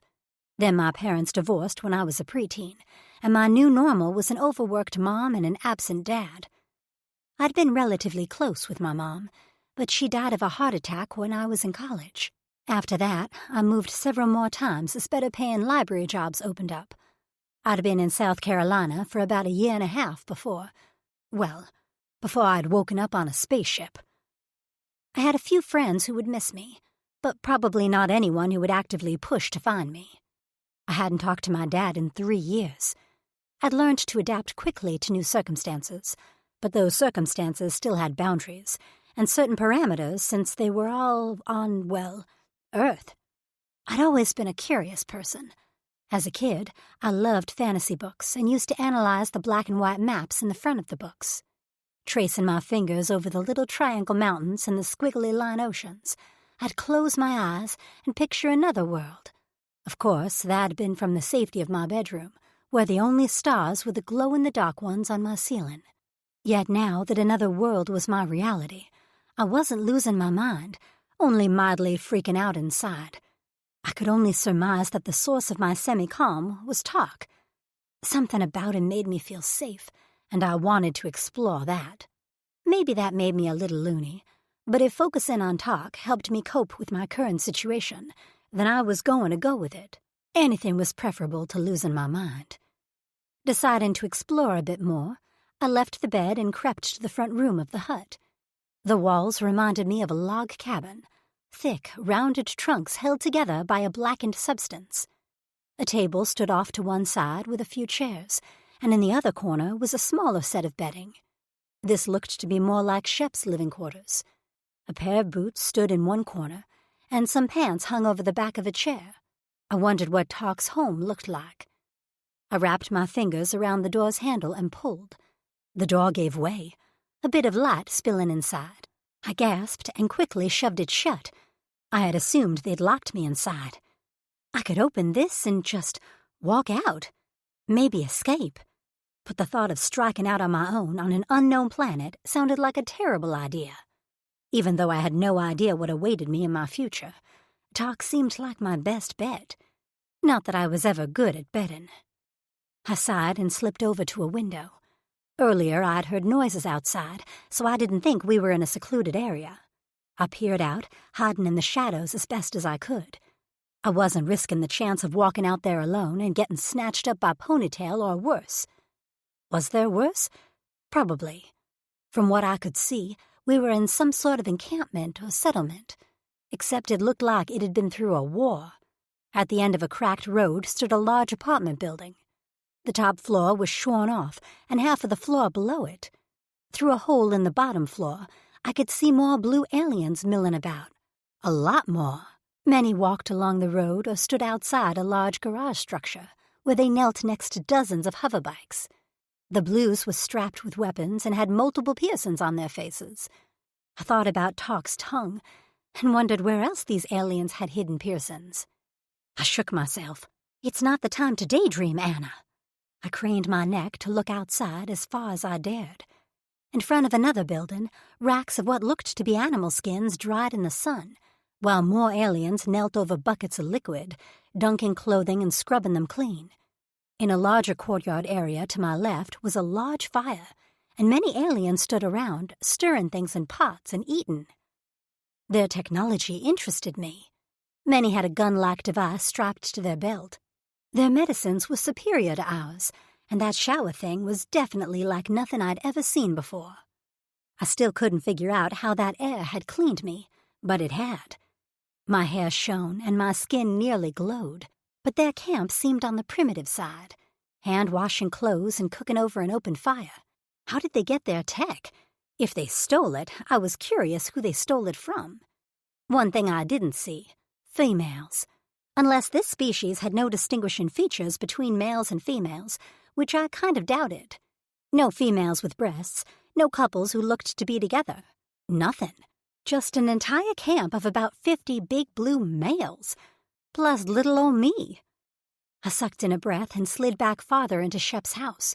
This was even worse than I thought. What did they plan to do with me? And now I'd pissed off Talk. The thing was, I was less upset that I'd hurt the only male who'd been nice to me, and more upset that I'd hurt him. The sweet, gentle protector who'd kissed me until I didn't know my name. The door swung open with a bang, and I jumped back, expecting Shep, but instead Talk's wide frame entered the room. His brow was furrowed, lips thinned, and all my hopes that his anger had cooled during the time he was gone were dashed. "Talk?" I said softly, stepping out from the darkness of the corner. His head turned to me. His great chest heaved, and then his face softened. "Anna," he said, holding out a bundle. He placed it on the table and pushed it toward me, then gestured to it with his hand. I unfolded the fabric to reveal a pair of pants and a shirt. Both were crudely sewn, but they looked like they'd fit. I hadn't seen a single male out there even close to my size, which meant he would have had to make these himself or have someone else make them. Either way, he'd made the effort to find me clothes that fit, enabling me to wear something other than this horrid dress that made me think of those blowhole jerks. Beneath the clothes were a pair of boots, real actual boots with soles. And just like when he'd given me something to drink, I burst into big, fat, ugly sobs right there in Shep's living room. He rushed to me immediately, hefting me into his strong arms and depositing me on his lap, settling us both into a soft chair tucked into the corner of the room. "Ch-ch-ch, Anna," he murmured into my hair. I wondered if he understood tears. I'd only cried when he did nice things for me, and they were kind of happy tears, but only because there'd been so much crap before this act of kindness. I had worried I'd never eat or have real clothes again. I got myself under control, wiping the tears from under my eyes and giving him a watery smile. "Thank you, Talk," I said. He seemed to like when I said his name, and surely enough he returned my smile. And maybe the oxygen on this planet had something in it, because I did an insane thing. I kissed him. Just a quick press on the lips. I didn't stop to think how he'd take it or if he'd try for more. All I knew was that I wanted to thank him, and I wanted to do it with a kiss. His hands, which had been wrapped around my waist, flexed, but remained where they were. He didn't try to take it further. He seemed content with the kiss, leaning back in the chair and giving me a self-satisfied look. Ah, so males from this species weren't so different than human males in some ways. I slowly climbed off his lap and grabbed the clothes he'd brought me. I pointed to the back room to indicate I was going to get dressed, and he nodded, those dark eyes trained on me. Once out of his sight, I hurriedly tore off the dress, tossing it into the corner of the room. They could burn it for all I cared.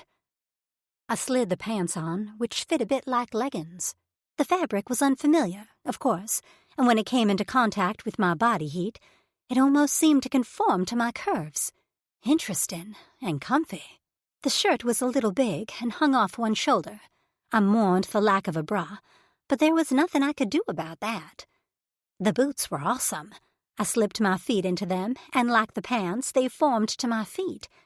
The soles were thick, but not too cumbersome. I smoothed my hands down my legs, smiling and feeling more like myself than I had since I left Earth. I skipped out of the back room, feeling like a new woman. I twirled in front of Tark, my hands out like I was trying on wedding dresses for him. What do you think? His grin was huge, and his dimple piercings flashed in the light of the room. He murmured something in his deep voice. I pretended he'd said, "You look amazing."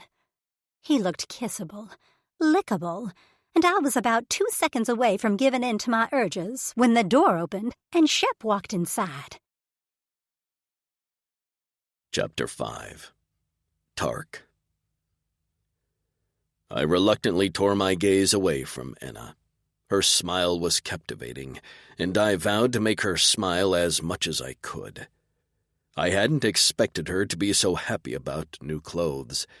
They weren't made as well as I would have liked, but they were the best Hilo could sew on such short notice.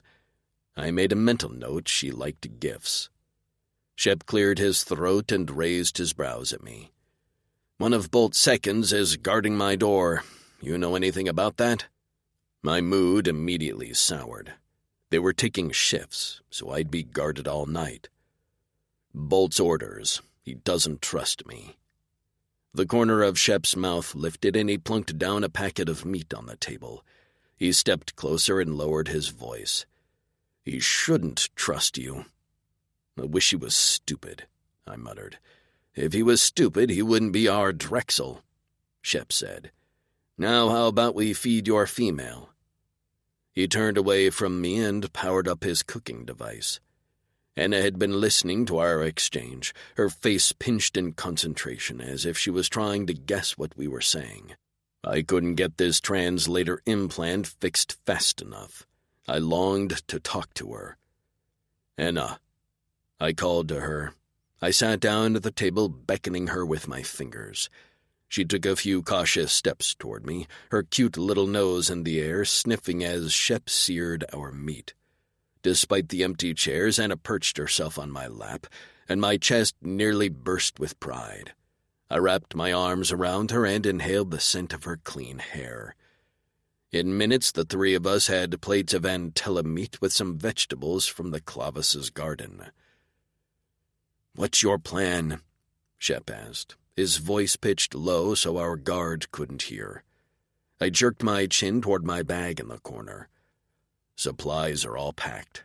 While Hilo made her clothes, I was busy." "Oh, yeah?" "The supply hut along the back wall. I dug a tunnel leading under the wall to the other side. Didn't take near as long as I'd expected." I glanced at Enna. I guess I was motivated. Shep smirked.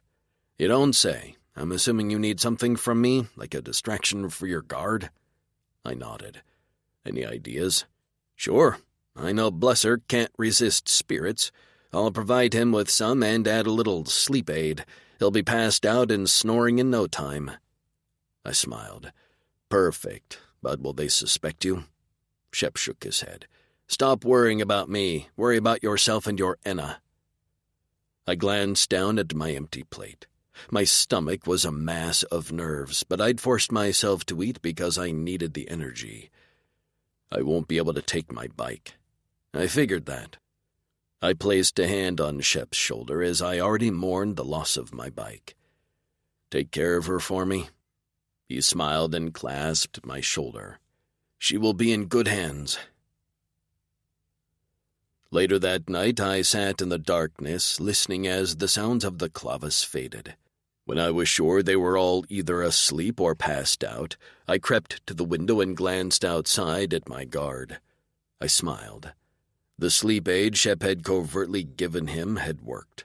Blusser was slumped over, asleep. Soft snores left his mouth. This was my chance. I gathered my pack and slung it over my shoulder. I'd checked it 3 times to be sure I had everything I needed, including a few extra clothes I had Hilo make for Enna. The translator implant was tucked away in the pouch at my belt. With one last look at Shep, I turned toward the back of the room to retrieve Enna and pulled up short. She stood in the doorway, big eyes illuminated by the starlight creeping in through the windows, her gaze on my pack. Her mouth opened and closed, and she spoke. "You're leaving, May?" I didn't bother to answer her, since I didn't know what she was asking. All I knew was she looked incredibly sad. Did she not want to leave? I wished I could explain to her that I was doing what was best. She was fully dressed, but barefoot.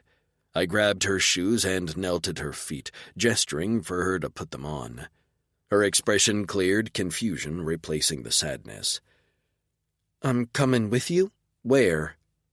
Once her shoes were on, I grabbed her hand. Even though she couldn't understand me, I spoke anyway. "I'm taking you away from here so I know you'll be safe. I'll protect you, Enna." She studied my face and lifted her hand to cup my cheek, slight tremor shaking her hand. I nuzzled into her palm and kissed her wrist. Flushing, she drew her hand back. She bit her lip, eyes still huge and a little wet. She nodded. I opened the front door slowly. Blusser was still snoring and the camp was deserted. The clavis fire was merely embers, and a few passed-out bodies were scattered around it with nearby spirits bottles empty. I turned around and placed my hand over her mouth gently, a sign that I needed her to be quiet. She jerked at my touch, but then seemed to understand and nodded. I took a step outside, pulling her behind me. Once the door was shut, I slipped around the side of Shep's hut, seeking the safety of the dark shadows. We headed for the supply hut. I'd placed bedding over the newly dug tunnel in case anyone ventured inside. The tunnel led outside our walls, and branches covered the opening in the dense forest. I hated that I had to make Enna crawl through dirt like an animal, but it was the best option we had to escape. It took us longer to get to the hut than I wanted, but Enna's legs were much shorter than mine. She wouldn't be able to keep up with my walking pace, even if she were running. I would have to carry her once we made it outside these walls.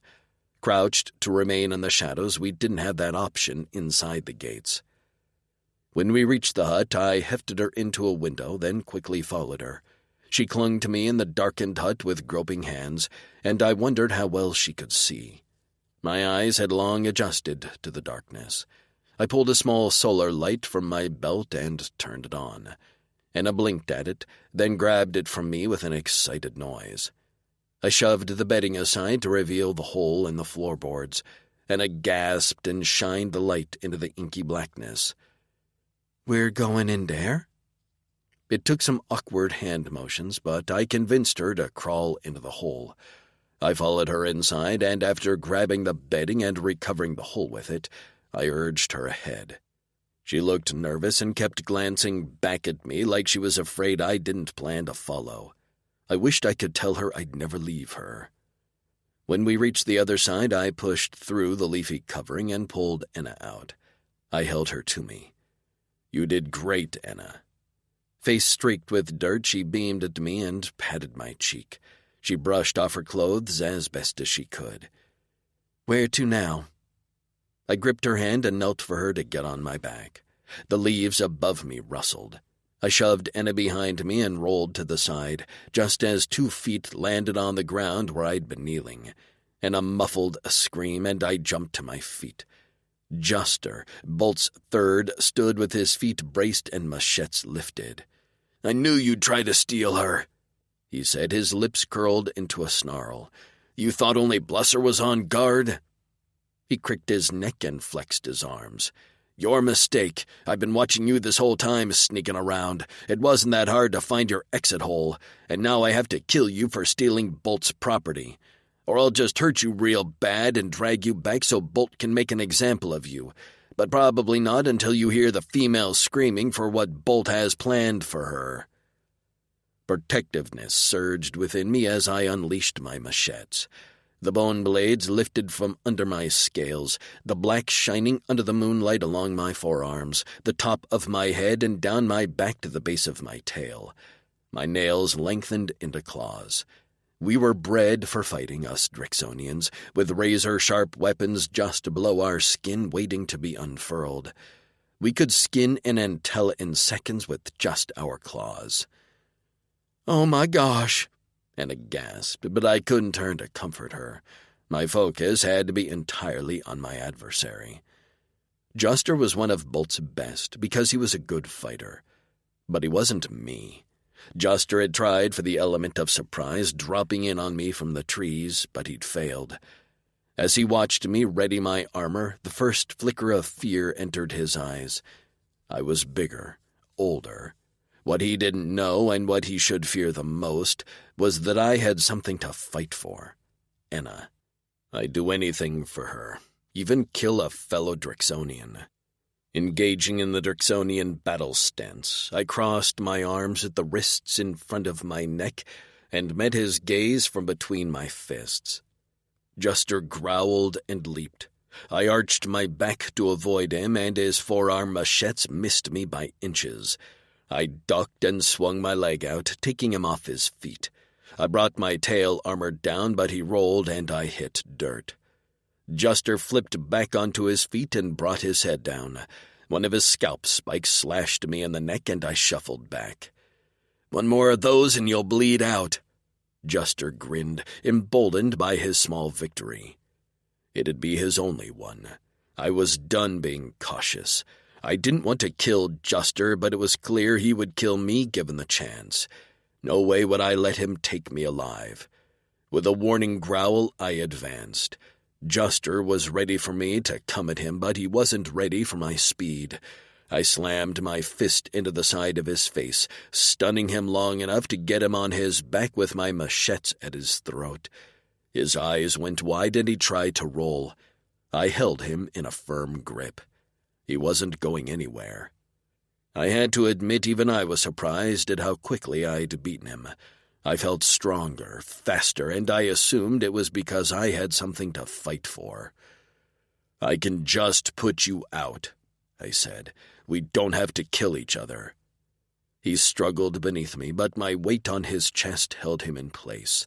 My knees pinned his arms so he couldn't slash at me, but his efforts were digging his machetes into my thighs. I gritted my teeth against the pain.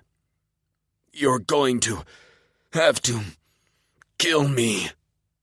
His eyes burned into me, and his words soured my gut. So I did the only thing I could do, the most humane way I could kill him in the situation. I snapped his neck. A crack echoed through the forest, and Juster's body went still and lifeless. One of Enna's soft sobs followed. I stood slowly. Sorrow racked my body as I stared down at the body of Juster. I hadn't had a choice, but that didn't make it any easier to terminate the life of one of my own, especially as none would be born to replace him. I squeezed my eyes shut and turned to Enna. The reason I was sacrificing everything.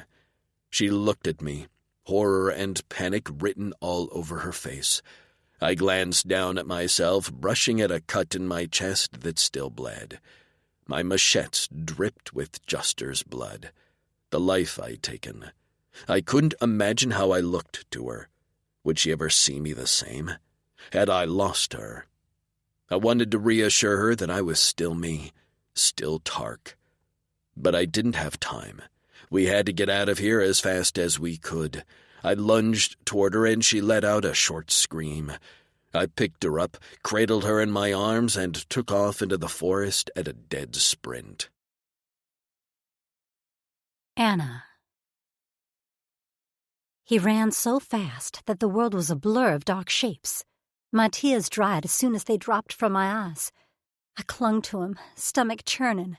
The torment in his eyes. He hadn't wanted to kill that other alien. Maybe I'd been interpreting it all wrong, but I assumed it all had to do with me.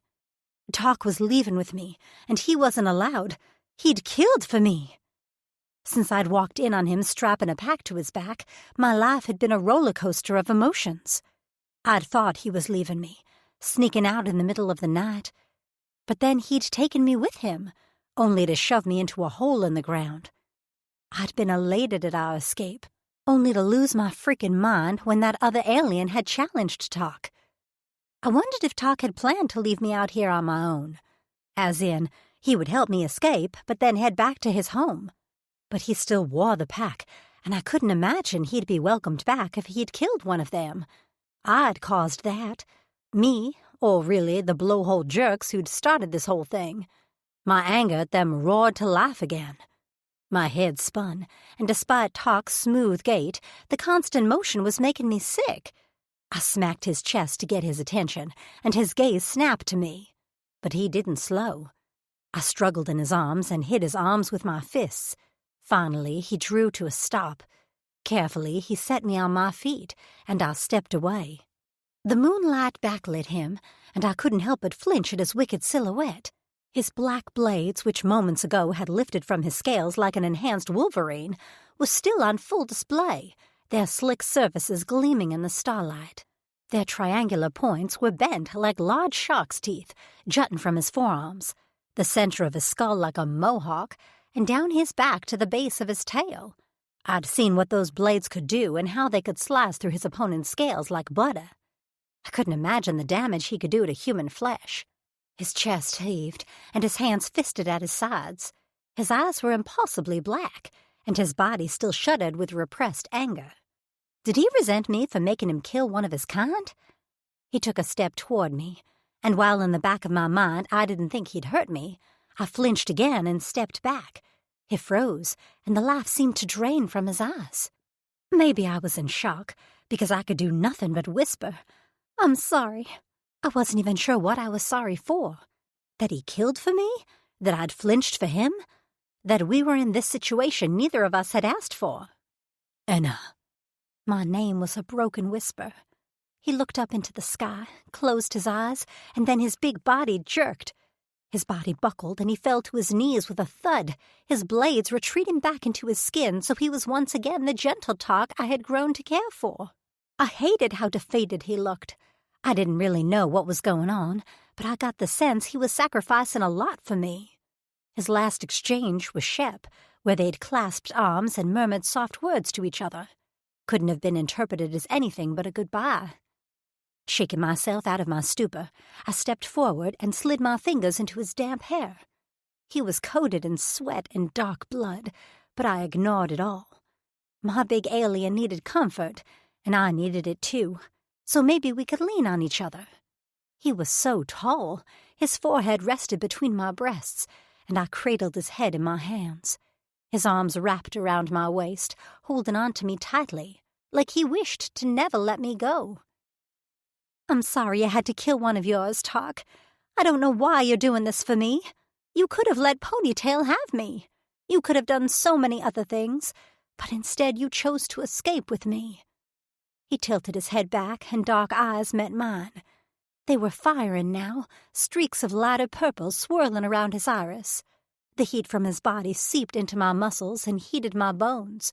I finally registered oppositions and what they meant. This big alien, this dangerous male with built-in weapons and arms bigger than my torso was on his knees, for me. His hands began to move, squeezing my waist and slipping down to cup the cheeks of my ass. I squirmed under his touch. already growing wet between my legs at the intense look in his eyes and his wandering hands. His nostrils flared, and his lips parted, fangs gleaming in the moonlight. "Talk," I whispered. He growled, and my world spun. One minute I was standing, and the next I was on my back, my head cradled by soft moss. Talk slid my shoes off, and then my pants. I instinctively pressed my thighs together, but with his hands on my knees, he speared me with a heated look and murmured a few syllables. My core pulsed. I froze and then relaxed my muscles, spreading my legs wide. I bit my lip, wondering what he thought. Did I look like other females he'd seen? He stared down at the space between my legs, his eyes wide and his cheeks flushed. He still looked deadly with a scabbed-over cut on his chest and blood splattered on his scales. I couldn't believe I wasn't turned off by the sight of him. If anything, the evidence of how he fought for me turned me on even more. His hands, with now retracted claws, touched me. It was just a brush at first, and then he spread my folds. With his head cocked to the side, he studied me, and I forced myself not to move. This was hot, his intense perusal. He wanted to learn me, my body, and I was more than happy to let him. He inhaled sharply, folded his big body in half, and latched his mouth directly onto my clit. He hollowed his cheeks and sucked. I screamed as my back bowed, and he held onto my bucking body, lips still firmly sealed over my skin. He lashed his pierced tongue back and forth across my clit, and the metal balls were like a massage to my engorged flesh. I writhed beneath him, and my fingers gripped his hair and tugged. Just when I thought it couldn't get any better, he began to hum.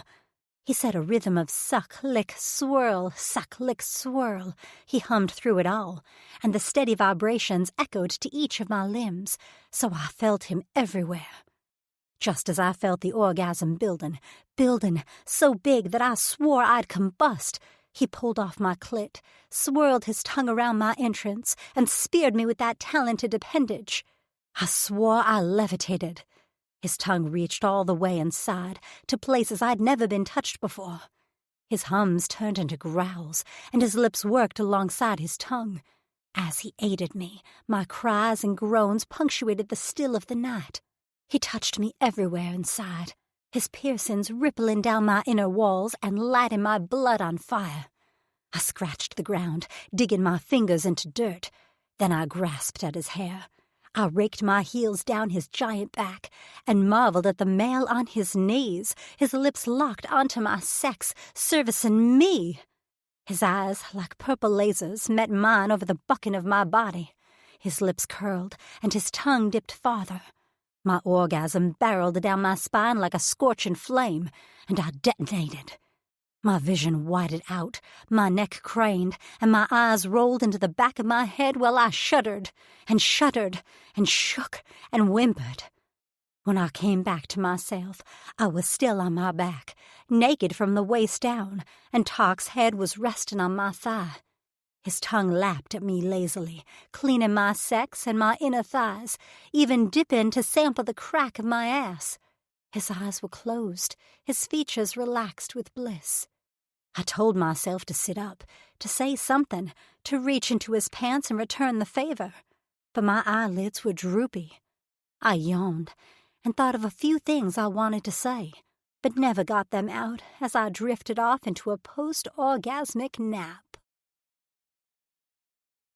Chapter 6. Tark. I felt reborn from one taste of Enna. She'd fallen asleep while I'd licked her, and I could have lain there forever between her legs, but we had to put more distance between us and Bolt's camp. I hadn't meant to stop this long, but I'd been overwhelmed by the scent of her and that breathy way she'd said my name. She was still asleep in my arms, and I kept a steady pace as I jogged through the forest toward the spaceship, careful not to jostle her too much. She'd given me the best gift I could ever receive in this life, and continued to do so every time she smiled at me. Leaving all I'd known and killing Juster was worth it. I ran for hours, Enna asleep in my arms. I'd never needed much sleep, but with Enna on my tongue, I felt like I could keep this pace for 3 straight rotations. I wanted to make it to the spaceship by the time the sun rose. A warm glow peeked over the horizon, signaling oncoming dawn when Enna woke. I crested a hill to see the spaceship wrecked just ahead of us. She blinked her pretty eyes and furrowed her brow before patting my arm. I finally came to a stop and placed her on her feet. Her lips parted in wonder when she caught sight of the spaceship. I didn't bother to explain. I grabbed her hand and tugged her along after me. She followed, tripping over her feet before moving her legs faster to keep up.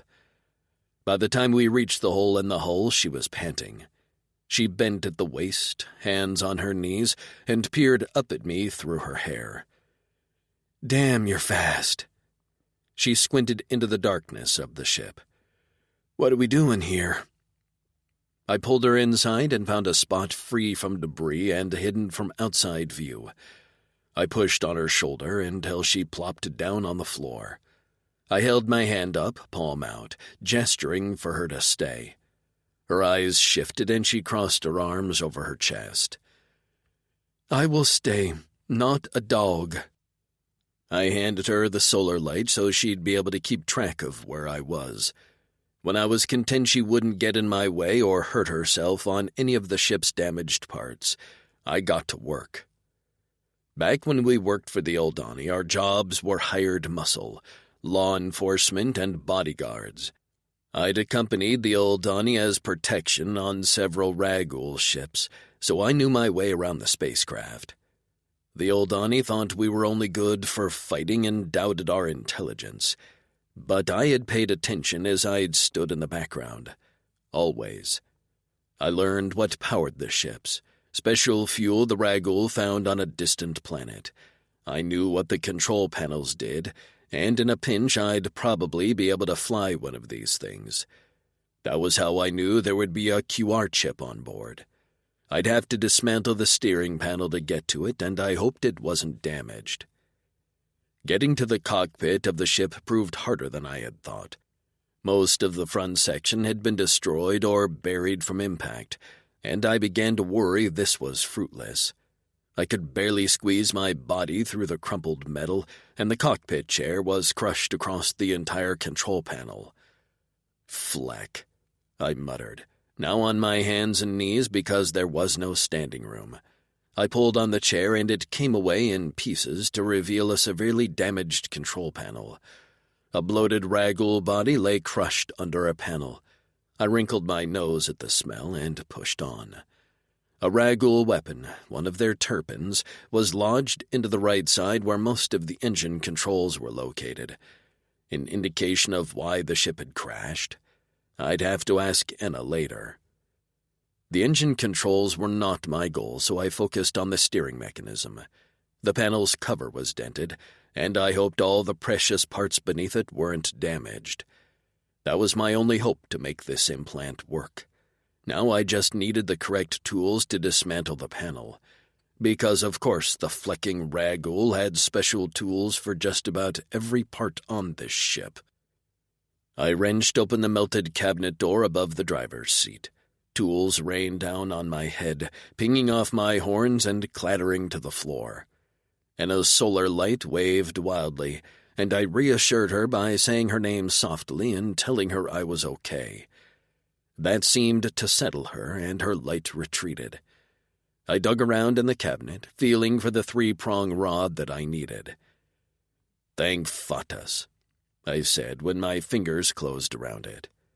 The panel had 4 layers with intricate connectors I had to unscrew and carefully lift, so I didn't damage what was beneath. I put Enna out of my mind so I could concentrate. By the time I reached the bottom level, I wasn't sure how much time had passed. I wiped my brow as sweat dripped into my eyes. The sun had just begun to rise, its rays heating up the dark metal of the ship, so the inside felt like a boiling pot. I ran my finger over all the wires, chips, and sensors. When I saw the familiar circle shape and light yellow of the QR chip, I tilted my head back and shouted with victory. Tark? I heard Anna call. I plucked the QR chip from its spot and turned to crawl out of the cockpit. I emerged to see Anna sitting just where I'd left her, the sun glinting off her pretty red hair. Her big eyes took me in as I scrambled around the ship, looking for the next object I needed. Providing her with a translator wasn't enough. I had to upload her language onto the device so I'd hear her words in my language, and she'd hear mine in hers. A translator updater had to be somewhere on this ship. I knew the Ragul always traveled with one. If they'd traveled to Earth, then Earth languages had to be on it. The sight of the cabinet Anna had hid in when we found her caught my eye. The door hung ajar where Juster had ripped it open. I tore it off the rest of the way and clawed at the tangle of wires until my hands closed over a familiar handle. I held it up and flicked it on, hoping it was charged. It beeped weakly, and I blew out my breath, knowing I didn't have much time before it died. On the screen was the language it had updated for its last user. I squinted at the words. English. English? Anna said. Did you say English? I didn't bother to respond. I was going to take my gamble on this language. I held the updater to my right ear and pressed the trigger as the updater's signal connected with my implant. A warmth spread throughout my skull, and then the updater beeped, signaling it was done. I set it down gently, just in case I'd need it again, and dropped to my knees in front of Anna. I tugged the small translator chip out of my belt pouch and pulled off the back. After slipping the QR chip into place and hearing a small activation chime, I nearly wept. Anna watched me silently, and I rubbed my damp palms on my knees. I'd only seen a translator implant installed once. I knew it would hurt Anna, but only for a brief moment. I held up the chip and pointed to the spot behind her ear. Then I gestured between our mouths.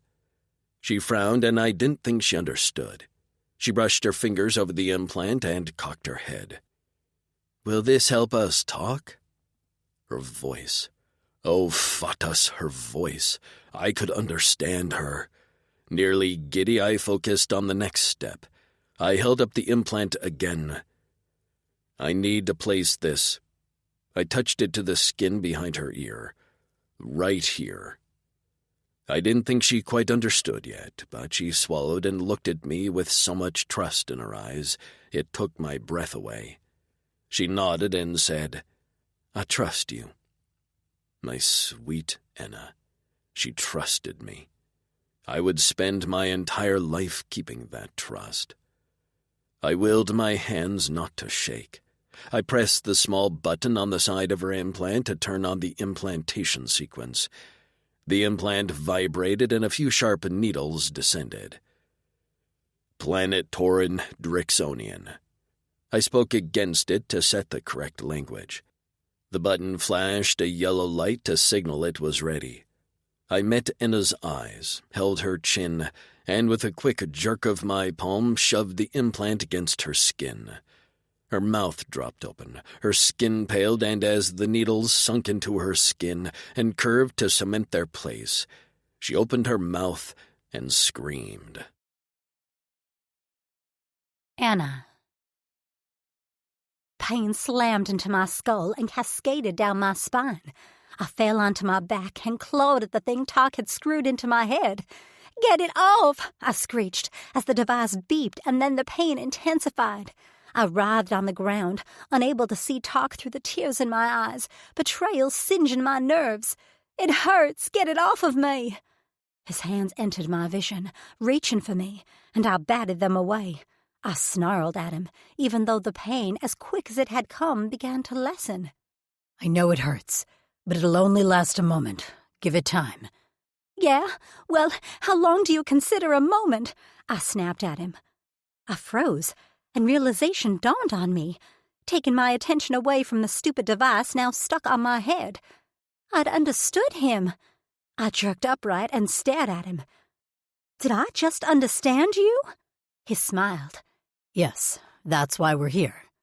I needed a chip for your translator implantation device. That was why we came all this way back to the ship, why he'd run here with me in his arms, why he'd been banging around at the front of the ship for what felt like ages, to fix something that would allow us to communicate.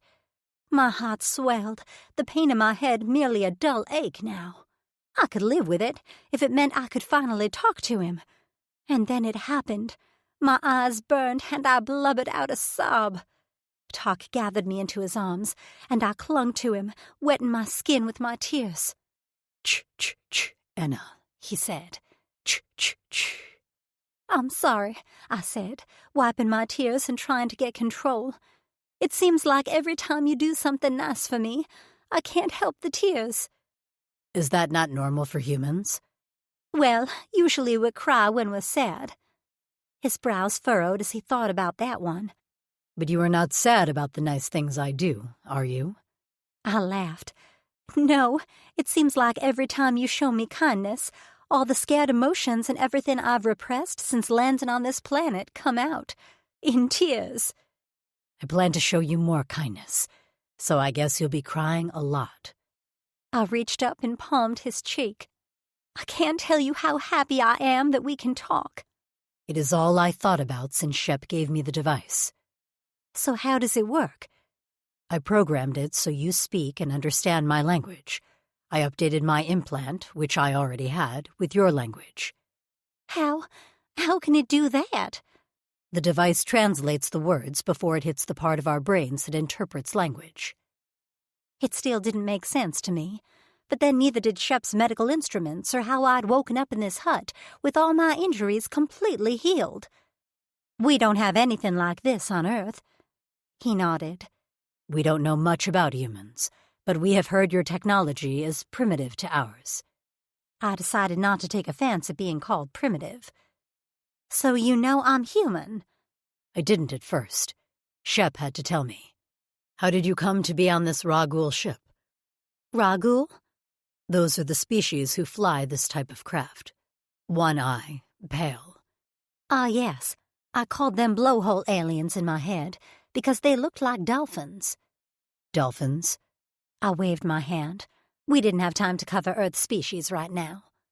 I'll explain that another time. I began to talk about how I'd gone to sleep in my bed on Earth, and I'd woken up on a spaceship with a few other human females, 2 of them dead. I explained how the crash happened and how I'd managed to survive, which was still a shock to me.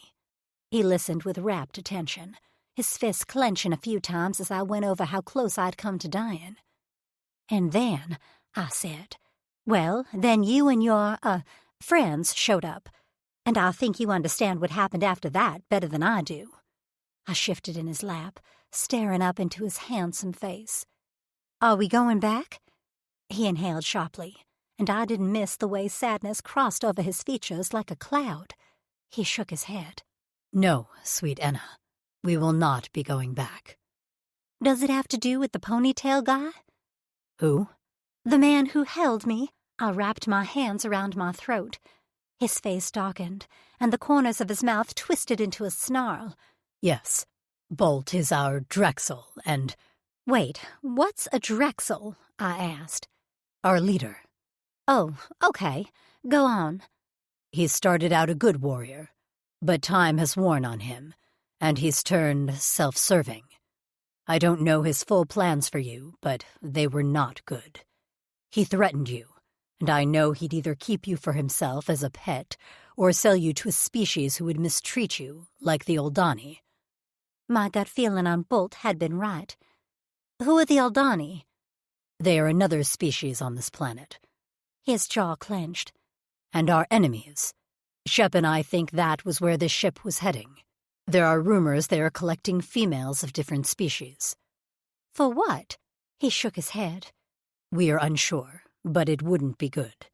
They are known to experiment on living beings with zero regard to the lives of their subjects. I shuddered. I take it you know these Aldani? With a sigh, he picked me up and shifted us. He rested his back against the side of the ship, and I straddled his lap, facing him. The position was intimate, yet comfortable, and I settled against the alien who I'd known from the beginning had tried to save me, who was still saving me. We are Drixonian, and this planet we are on now is Tauren. We used to live on the sister planet, Corin." He pointed out of the hull of the spaceship to the brilliant planet I'd seen when I crashed. Our civilization thrived as our females ruled. They organized our government, our crops, just about every part of our lives.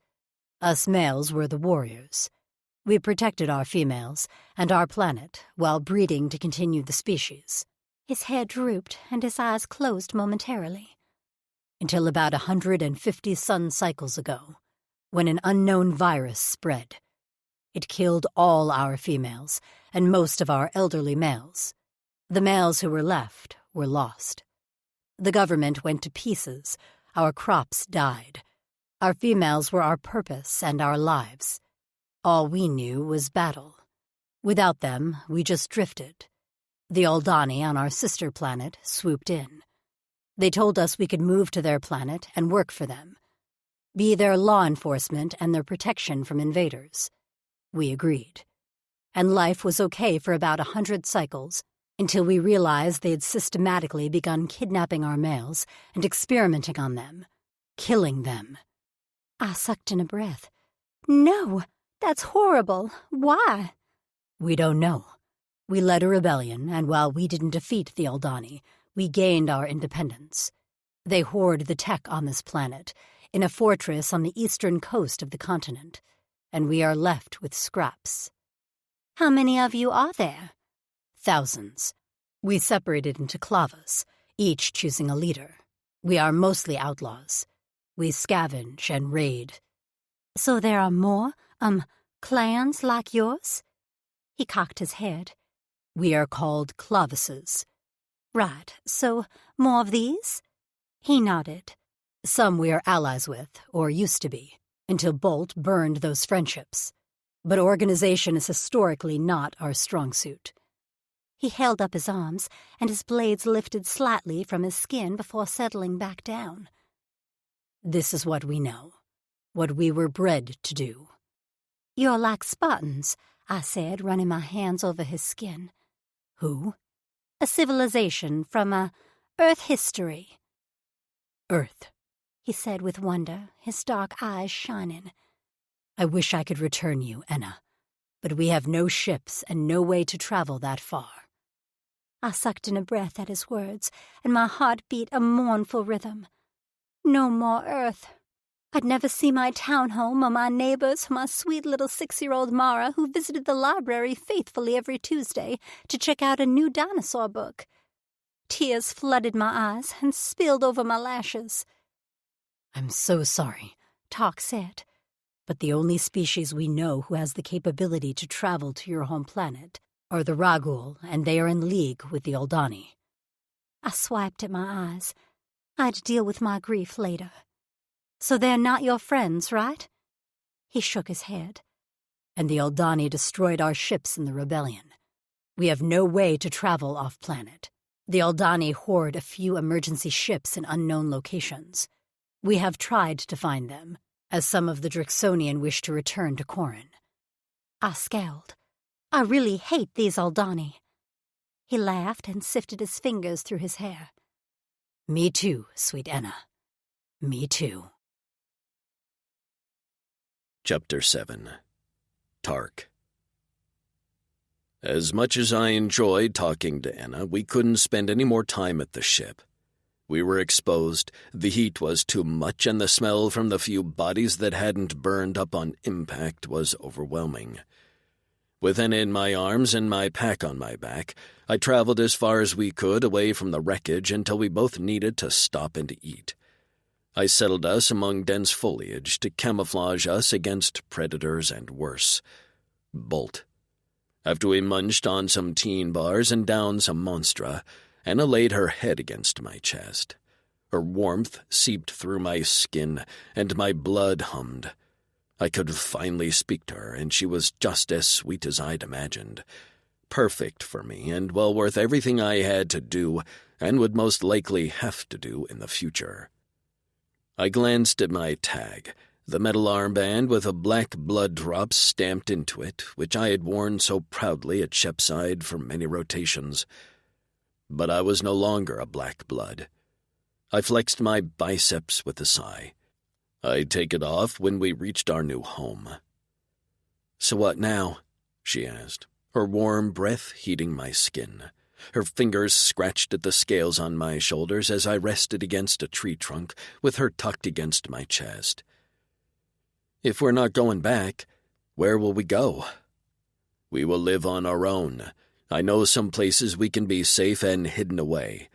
As long as Drix like Bolt exist, you will not be safe in a Clavus. I will take care of you and protect you." She leaned back. I'd expected her to be happy, but instead her eyes drooped with sadness. "But why would you do all that for me? Abandon everything you know? I can't ask you to do that." Her little white teeth nibbled on her lower lip. I reached out and pulled on the flash, freeing it from the abuse. "You didn't ask me. I'm honored to be the one to protect you. Maybe another male would be more worthy, but—" She shook her head so violently that her hair swirled, cascading over her shoulders. "No, Tark, I wouldn't choose anyone but you. Out of all those Drix, you were the one who stepped up when Bolt had his hand around my throat. You." I cupped her neck gently, rubbing my thumb over the dip at the base. "I'll do all this for you because from the moment I saw you, I felt drawn to you. When Bolt put his hand around your neck, when he scratched you, I felt it. There are rumors we have fated mates, but I've never met a human female. I've never met a female at all unless you count our animal species." Her mouth dropped open. "What?" "I was a chit, only just learning to talk, when all our females fell ill and died. The Oldani keep theirs hidden away, and the other species on this planet are either animals or non-humanoid species." She blinked at me. "But you kissed me, and you—" She squirmed in my lap, and my cock began to take notice. "I licked your cream," I said. "Oh, goodness gracious." She breathed, her cheeks reddening. "Yeah, that." The elder males like Shep, who survived the virus and have experience with females, insisted we remember our intimate skills. Drixonians are legendary lovers. "Legendary love—" She shifted in my lap and gasped when she felt the hard ridge of my cock between her legs. Oh my. So you've never, penetrated a female with my cock? No. Some Drakes manage to get hard a few times a cycle, but most of our libidos are dormant. We assumed we'd live that way for the rest of our lives, as only Drixonian females, or so we thought, would excite us enough to mate. My hands coasted down her back. "Until I met you, and my desire for you is unending." Her lips parted and her eyes went soft and warm. The green orbs entranced me. "I wish to show you what I've learned. Will you let me be your lover?" My sweet Enna's lips turned up and her chest heaved. Her luscious breasts jiggled, making my cock twitch. She shifted on my lap, rolling her hips, and a bit of mischief crept into her grin. "Yes, Tark, yes." With an elated growl, I rolled forward, placing her on her back on a mossy patch of ground. I stripped her out of her clothes until all her pale, naked flesh was exposed to me. She didn't move to cover herself up or even look nervous. Her trust in me nearly took my breath away. The pink nipples on her ripened breasts hardened beneath my gaze. I had never seen anything more beautiful, and my mouth watered. Would those pretty peaks taste like her cream? I lowered my mouth and latched onto a nipple, rolling the metal in my mouth around the sensitive flesh. She cried out and gripped my horns, urging me to continue to suckle the bud. I loved on it until the skin was red and wet before moving on to her next nipple. All the while she moaned beneath me. "I want to see you," she whispered as I kissed my way down her stomach. A shudder racked her body. "Take off your pants, Tark." I shucked my boots and unhooked my belt at the top of my tail.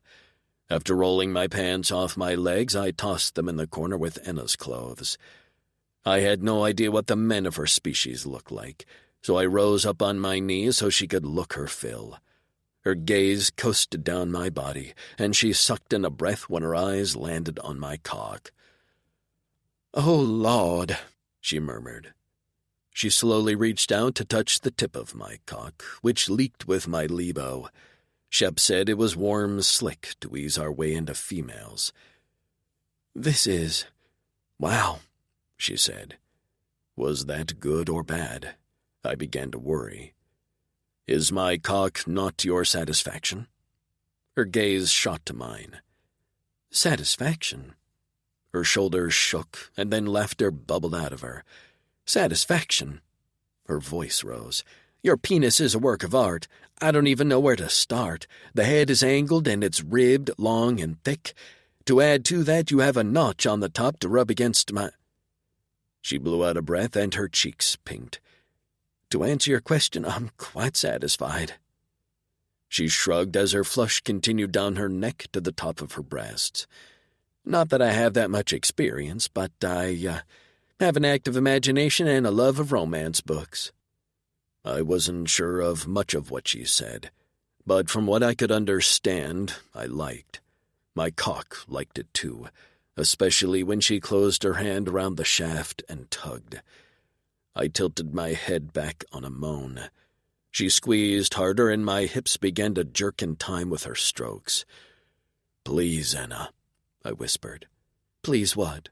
she said. "I don't know." I stared at her helplessly. "I don't know." She leaned forward and licked at the tip of my cock.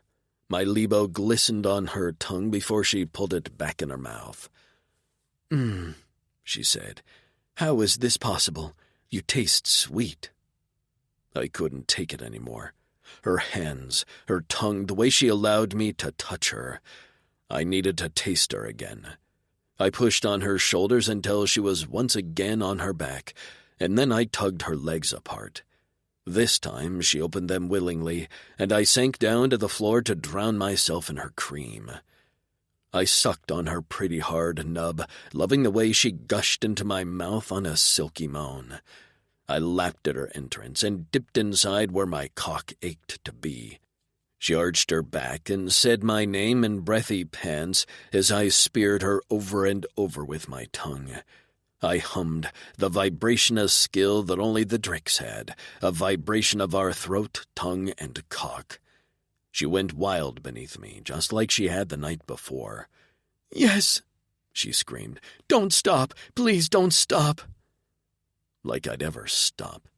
I'd make my home between her thighs if she let me.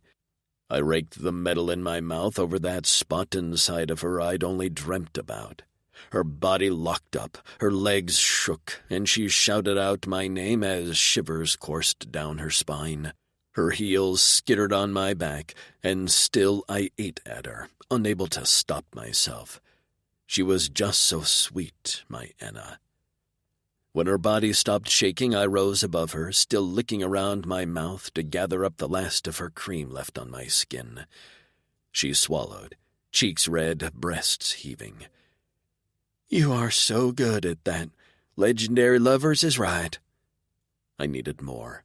My cock ached, and my balls felt like they weighed double, hanging heavy and full between my legs. I spread my libo down my shaft. "I need you, Emma." I could barely get the words out. "I need you badly." She reached up and gripped my cheeks. "You have me." With a growl, I entered her, plunging my cock into her warm, wet depths. She screamed in pleasure, clenching her inner muscles around me. My eyes nearly rolled back in my head. My hips jerked, and I couldn't stop the thrusts. I couldn't slow down. I couldn't do anything but mindlessly pound into my sweet Enna again and again. The need to fill my female and revel to her screams and cries of pleasure was woven into my very bones. I'd thought I'd been bred to fight. Oh no, I'd been bred to do this. I powered into her until her body slid forward, head sliding close to a rock. To avoid hurting her, I pulled out and hauled her up into my arms. I flipped her onto her hands and knees, gripped her shapely hips, and slammed into her again. She pushed backward, taking everything I gave her and giving it back. My balls slapped against her nub, and she arched her back so prettily. I gripped her hair, angling her face so I could see how well my cock made her feel. Her eyes were half closed, mouth open. "I'm going to."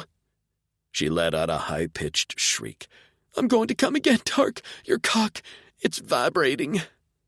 Her body shook, and I tugged her upright, needing more skin-to-skin contact. I sucked on her neck and rubbed her hard nub with one hand, while I pinched her nipples with the other. My balls drew up and my cock twitched inside her sweet body. Something was happening to me. My blood sparked, my tail thrashed, my muscles swelled. "You are mine, sweet Enna," I growled into her ear as I pounded into her harder. "Mine and only mine, forever." She threw her head back on my shoulder and screamed. Her inner walls pulsed around my cock, squeezing it impossibly tight. My balls throbbed, my cock pulsed, and then I came. The orgasm hit me like a comet, singeing my body from the inside out. I filled her with everything I had, sealing my mouth onto hers and swallowing her cries as my cock emptied inside of her. My thighs shook and gave out. We crashed to the mossy ground, and I just narrowly avoided crushing her. My hips still rolled, moving my cock inside of her gently. I couldn't pull away, even as she moaned softly and sweetly beneath me. The feel of her around me. This was home. Not planet Torin or planet Corin, not back at my room in the barracks. Not anywhere, but here, inside my sweet Enna.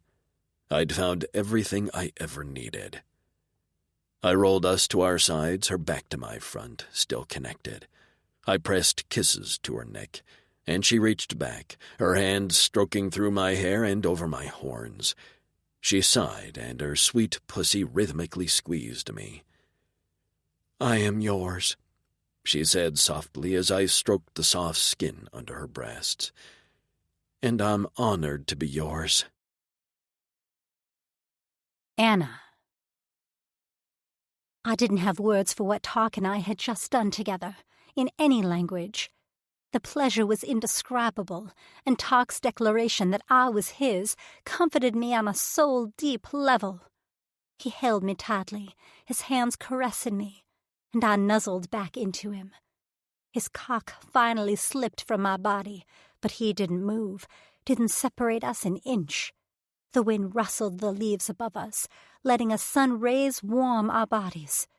For a brief moment, I could almost believe I was on a normal picnic on Earth, with a normal boyfriend who'd just blown my mind. "You know," I said softly, "I never really had a home on Earth. We moved around a lot, so I was always in new places with new people. I wasn't grounded. I had no roots. My mother died, and my father and I lost touch. How did I have to travel all this way to a strange planet and find you to finally feel like I'm home?" His breath gusted in my hair. Sweet Enna, I was thinking the same thing. My home is you. I brushed my fingers down his arm. His skin fascinated me.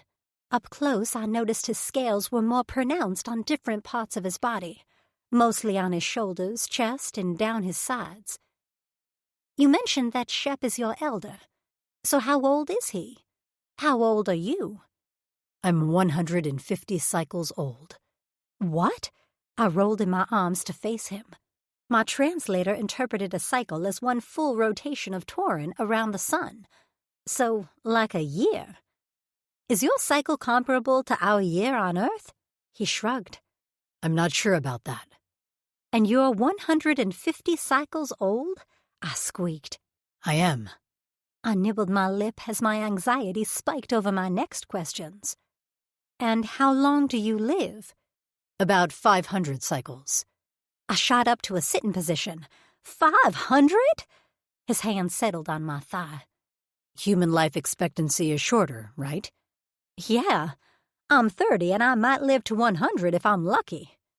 He frowned at that and then shrugged. Well then, I'll go when you go. I jerked back. What does that mean? What is the point without you? You lived 150 cycles without me. He cocked his head, a patient smile on his lips. Yes, but that was before I knew you existed. Before I knew what it was like to find my other half. Now, you are my purpose. Oh, jeez, that was crazy. I wanted to tell him on Earth we'd call that insanity. But I couldn't bring myself to do it. Because a part of me thought the same thing, as messed up as it sounded. Look, his head whipped to the side and his hand clapped over my mouth, cutting off my words. His chest heaved as he stared through the dense brush to the large clearing beyond. For a split second, we sat in silence, and then he hurled himself to his feet. He shoved his legs into his clothes and threw mine at me. Get dressed, now. I fumbled with the heap of tangled fabric. What? Why? They are coming. Don't you hear the bikes? The hover bikes. I tried to listen as I got dressed, but I heard nothing. No, I don't hear anything. Fleck me, he muttered, stomping into his boots. Fleck, fleck, fleck. We shouldn't have stopped so long here. Wait, if you hear the bikes, then that means... His eyes whipped to me, and I didn't see fear, but instead only rage. Bilt is on his way. He slid to the floor on his knees and gripped my shoulders. I need you to listen to me. I'd planned to run and never face Bolt again, but if he was able to track us here... He shook his head. He will continue to hunt us down. I must face him and challenge him. Challenge him? What does that mean? Let's take a moment to pause from the story and enjoy a few peaceful minutes of music, just for your relaxation. This free audiobook is our gift to you. Thank you for being here.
I have to fight him, Anna.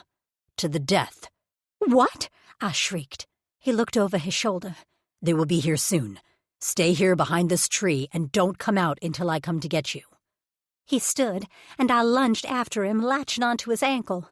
No! Are you sure we don't have time? This is an entire planet. We can run. He looked down at me with that patient smile that I'd loved a minute ago but now hated. There is no time. They will see us. We end it now, and then we can live the rest of our lives in peace. My eyes pricked with tears. Please, talk. Don't fight. His jaw clenched. I will give you anything, Anna. Anything. But I can't give you this. He tugged his foot out of my grip and strode away from me toward the clearing. Shit, I hissed as I finished getting dressed. I didn't usually swear, but this called for all the cursing. Shit, shit, shit. It wasn't that I didn't trust Talk or have faith in his ability. I'd seen how quickly he dispatched that other alien. But I didn't trust Bolt, not one bit. I scrambled on my knees and pressed my chest against the trunk, peering around it cautiously. No way would I hide away while Talk fought to the death for me. For us. I squinted through a break in the brush. In the distance, the familiar swirling green dust cloud that surrounded the bikes approached rapidly. At the front of the pack, I could just make out Bolt's ponytail whipping around behind him. Talk, my big, beautiful, perfect male, stood about 50 feet away with his legs braced apart and his head back. He looked almost regal standing his ground. The sunlight glinted off his tail, and I squinted to get a better look. There, on the end, was a spiked ring. To fight. I swallowed. Everything felt a whole lot more real. The billowing green cloud drew closer. My hands grew damp. Sweat trickled down my spine, and I did all I could do. I waited and I watched. Tark. The clearing was large, close to the open plains where the spaceship had crashed. I cursed myself for not traveling farther, but part of me had always known Bolt would do everything in his power to find us. This was probably for the best. I was glad I hadn't removed my tag yet. The absence of it would have been a symbol that I was an outsider, and as such I wouldn't have been afforded the opportunity to challenge a Drexel one-on-one. As of now, I still bore the tag of the Black Bloods, and I'd defeat their Drexel and return the Clavus to its former glory. Bolt pulled to a stop in front of me, about half a dozen of Bloods behind him. He took his time turning off his bike and swinging off the seat. He approached me slowly, his gaze shifting between me and the tree line behind me. I hoped Anna listened and stayed out of sight. "Where is she?" he said, stopping a fair distance away. "She's gone," I answered. He huffed a laugh. "You think I believe that?" I shrugged. "I don't care what you believe. There is no way you sent a defenseless female into the wilds of Torin all by her lonesome. That's the problem with you, Tark. You're too selfless. You think I kept my Clavus alive by being nice and kind? I think there are many ways to maintain a Clavus, Bolt. Your way isn't the only way." He was silent for a moment. "Here's what I think. I think she's back behind you somewhere, cowering in the brush. I'm not quite sure what you think you're doing with her, but it doesn't matter, because once I tear your Cora out, she'll be returned to me." I willed myself to maintain calm. "She was never yours." He lifted his pierced brow. "Oh? She was mine the minute I saw her. The old Donnie should pay a nice price for her. So here's the deal. You let me pass and retrieve my property from that ship, or I'll kill you." The threat to my female boiled my blood. My skin pulled and itched, like it was too tight for my body. I didn't say a word, and let my machetes rise, rippling along my forearms and from my head down my back. My intent was clear.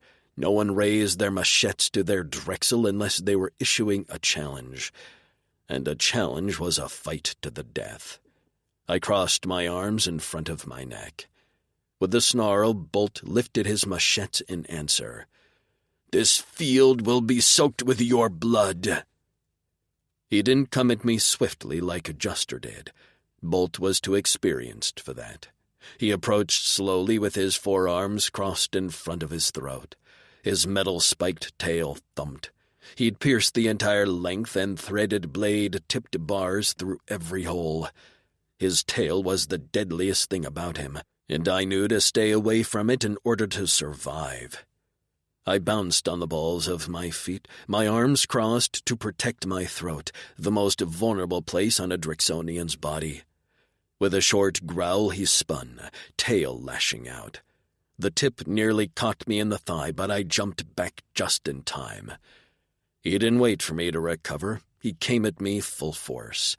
His forearms uncrossed on a downward slash, and his machete grazed my chest. My scales, which acted like armor, absorbed the blow. Still, I smelled my blood as he succeeded in slicing a few shallow cuts into my flesh. To dodge more blows, I fell back, rolling into a crouch and spinning so my tail rose up and slammed into his shoulder.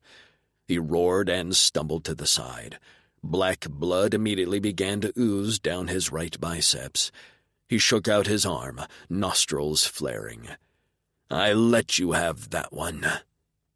I didn't bother to respond. We both knew he was lying. I slowly rose to my feet, tail braced in front of me protectively. I cracked my neck and crossed my arms again. This time he rushed me. Maybe he thought he could catch me off guard or out-muscle me, but I was ready. We parried, sometimes locking forearm machetes before one of us broke and tried to ram into a soft belly with our heads. Bolt's head spikes had been damaged long ago, and it was one reason he relied heavily on his tail. He lashed my back a few times, and despite the scorching pain coursing down my spine, I kept my mouth shut. I wouldn't cry out. I wouldn't show weakness. The green dirt beneath our feet grew dark and wet with blood. Our boots slipped on the slippery grass blades.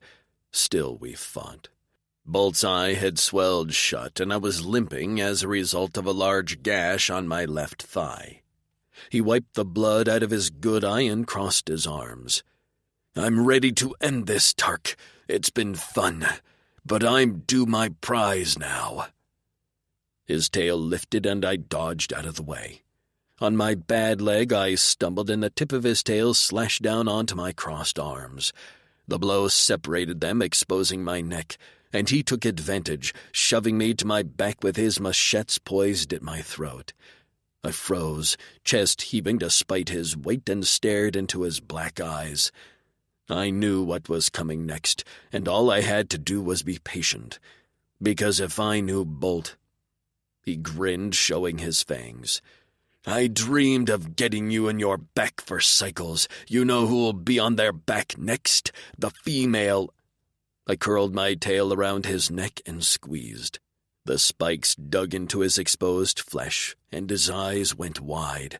His muscles slackened, and I took advantage. I ripped him off me with my tail and shoved him to the ground on his stomach. I pounced and gripped his hands behind his back in one of my fists, while I held his tail immobile with the other. He struggled as blood pulsed from his neck. "That's the problem with you, Bolt," I hissed in his ear. "You talk too flecking much." I lifted his head and let go of his tail long enough to rake my forearm machete across his throat. I heaved myself off him and scrambled to my feet. His body twitched as his blood gushed into the dirt. His mouth opened, but he couldn't speak. I bent down, unclasped the Drexel tag from his arm, and watched his eyes dull as the life left him. Chapter 8. Anna. I didn't think about how Talk told me to stay hidden. I didn't pay attention to the other aliens who stood at their hoverbikes, possibly waiting their turn to kill Talk. When Bolt had him on his back, I hadn't taken one breath. My lungs ceased working. My heart hadn't beat. My organs didn't function again until Talk stood on shaky legs over Bolt's body. I hurtled out of the safety of the trunk shadow and ran full speed toward the blood-soaked Talk. I made it about halfway when he turned.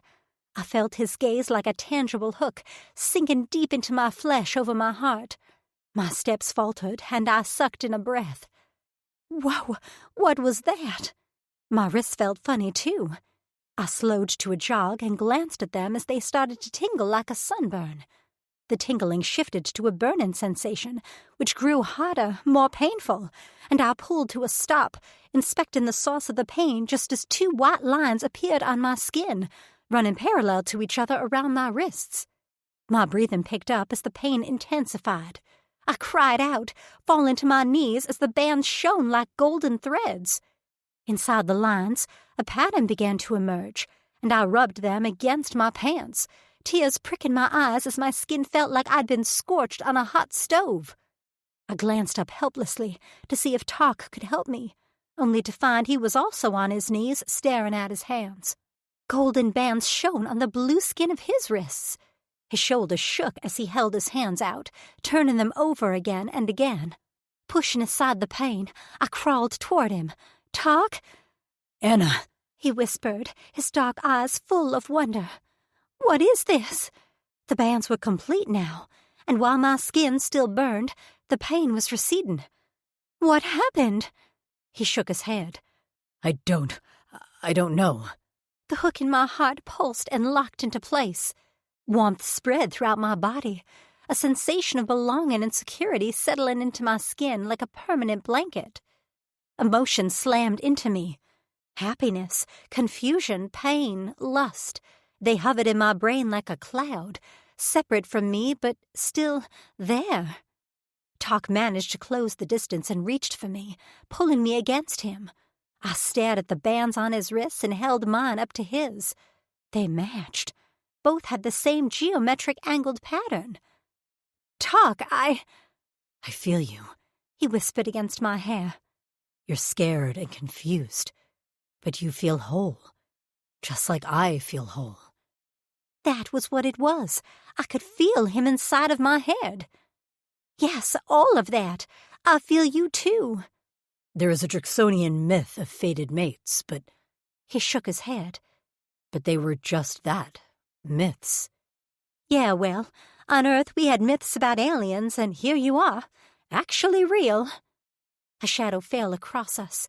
I stayed huddled into Talk's chest, reluctant to be pulled from this intimate moment. "Tark," said a deep voice above us, his voice tinged with wonder. "Your wrists. I've never seen anything like it. Are you okay?" "I'm better than ever," Talk responded. "I'm bonded to my female, and the threat to us is dead.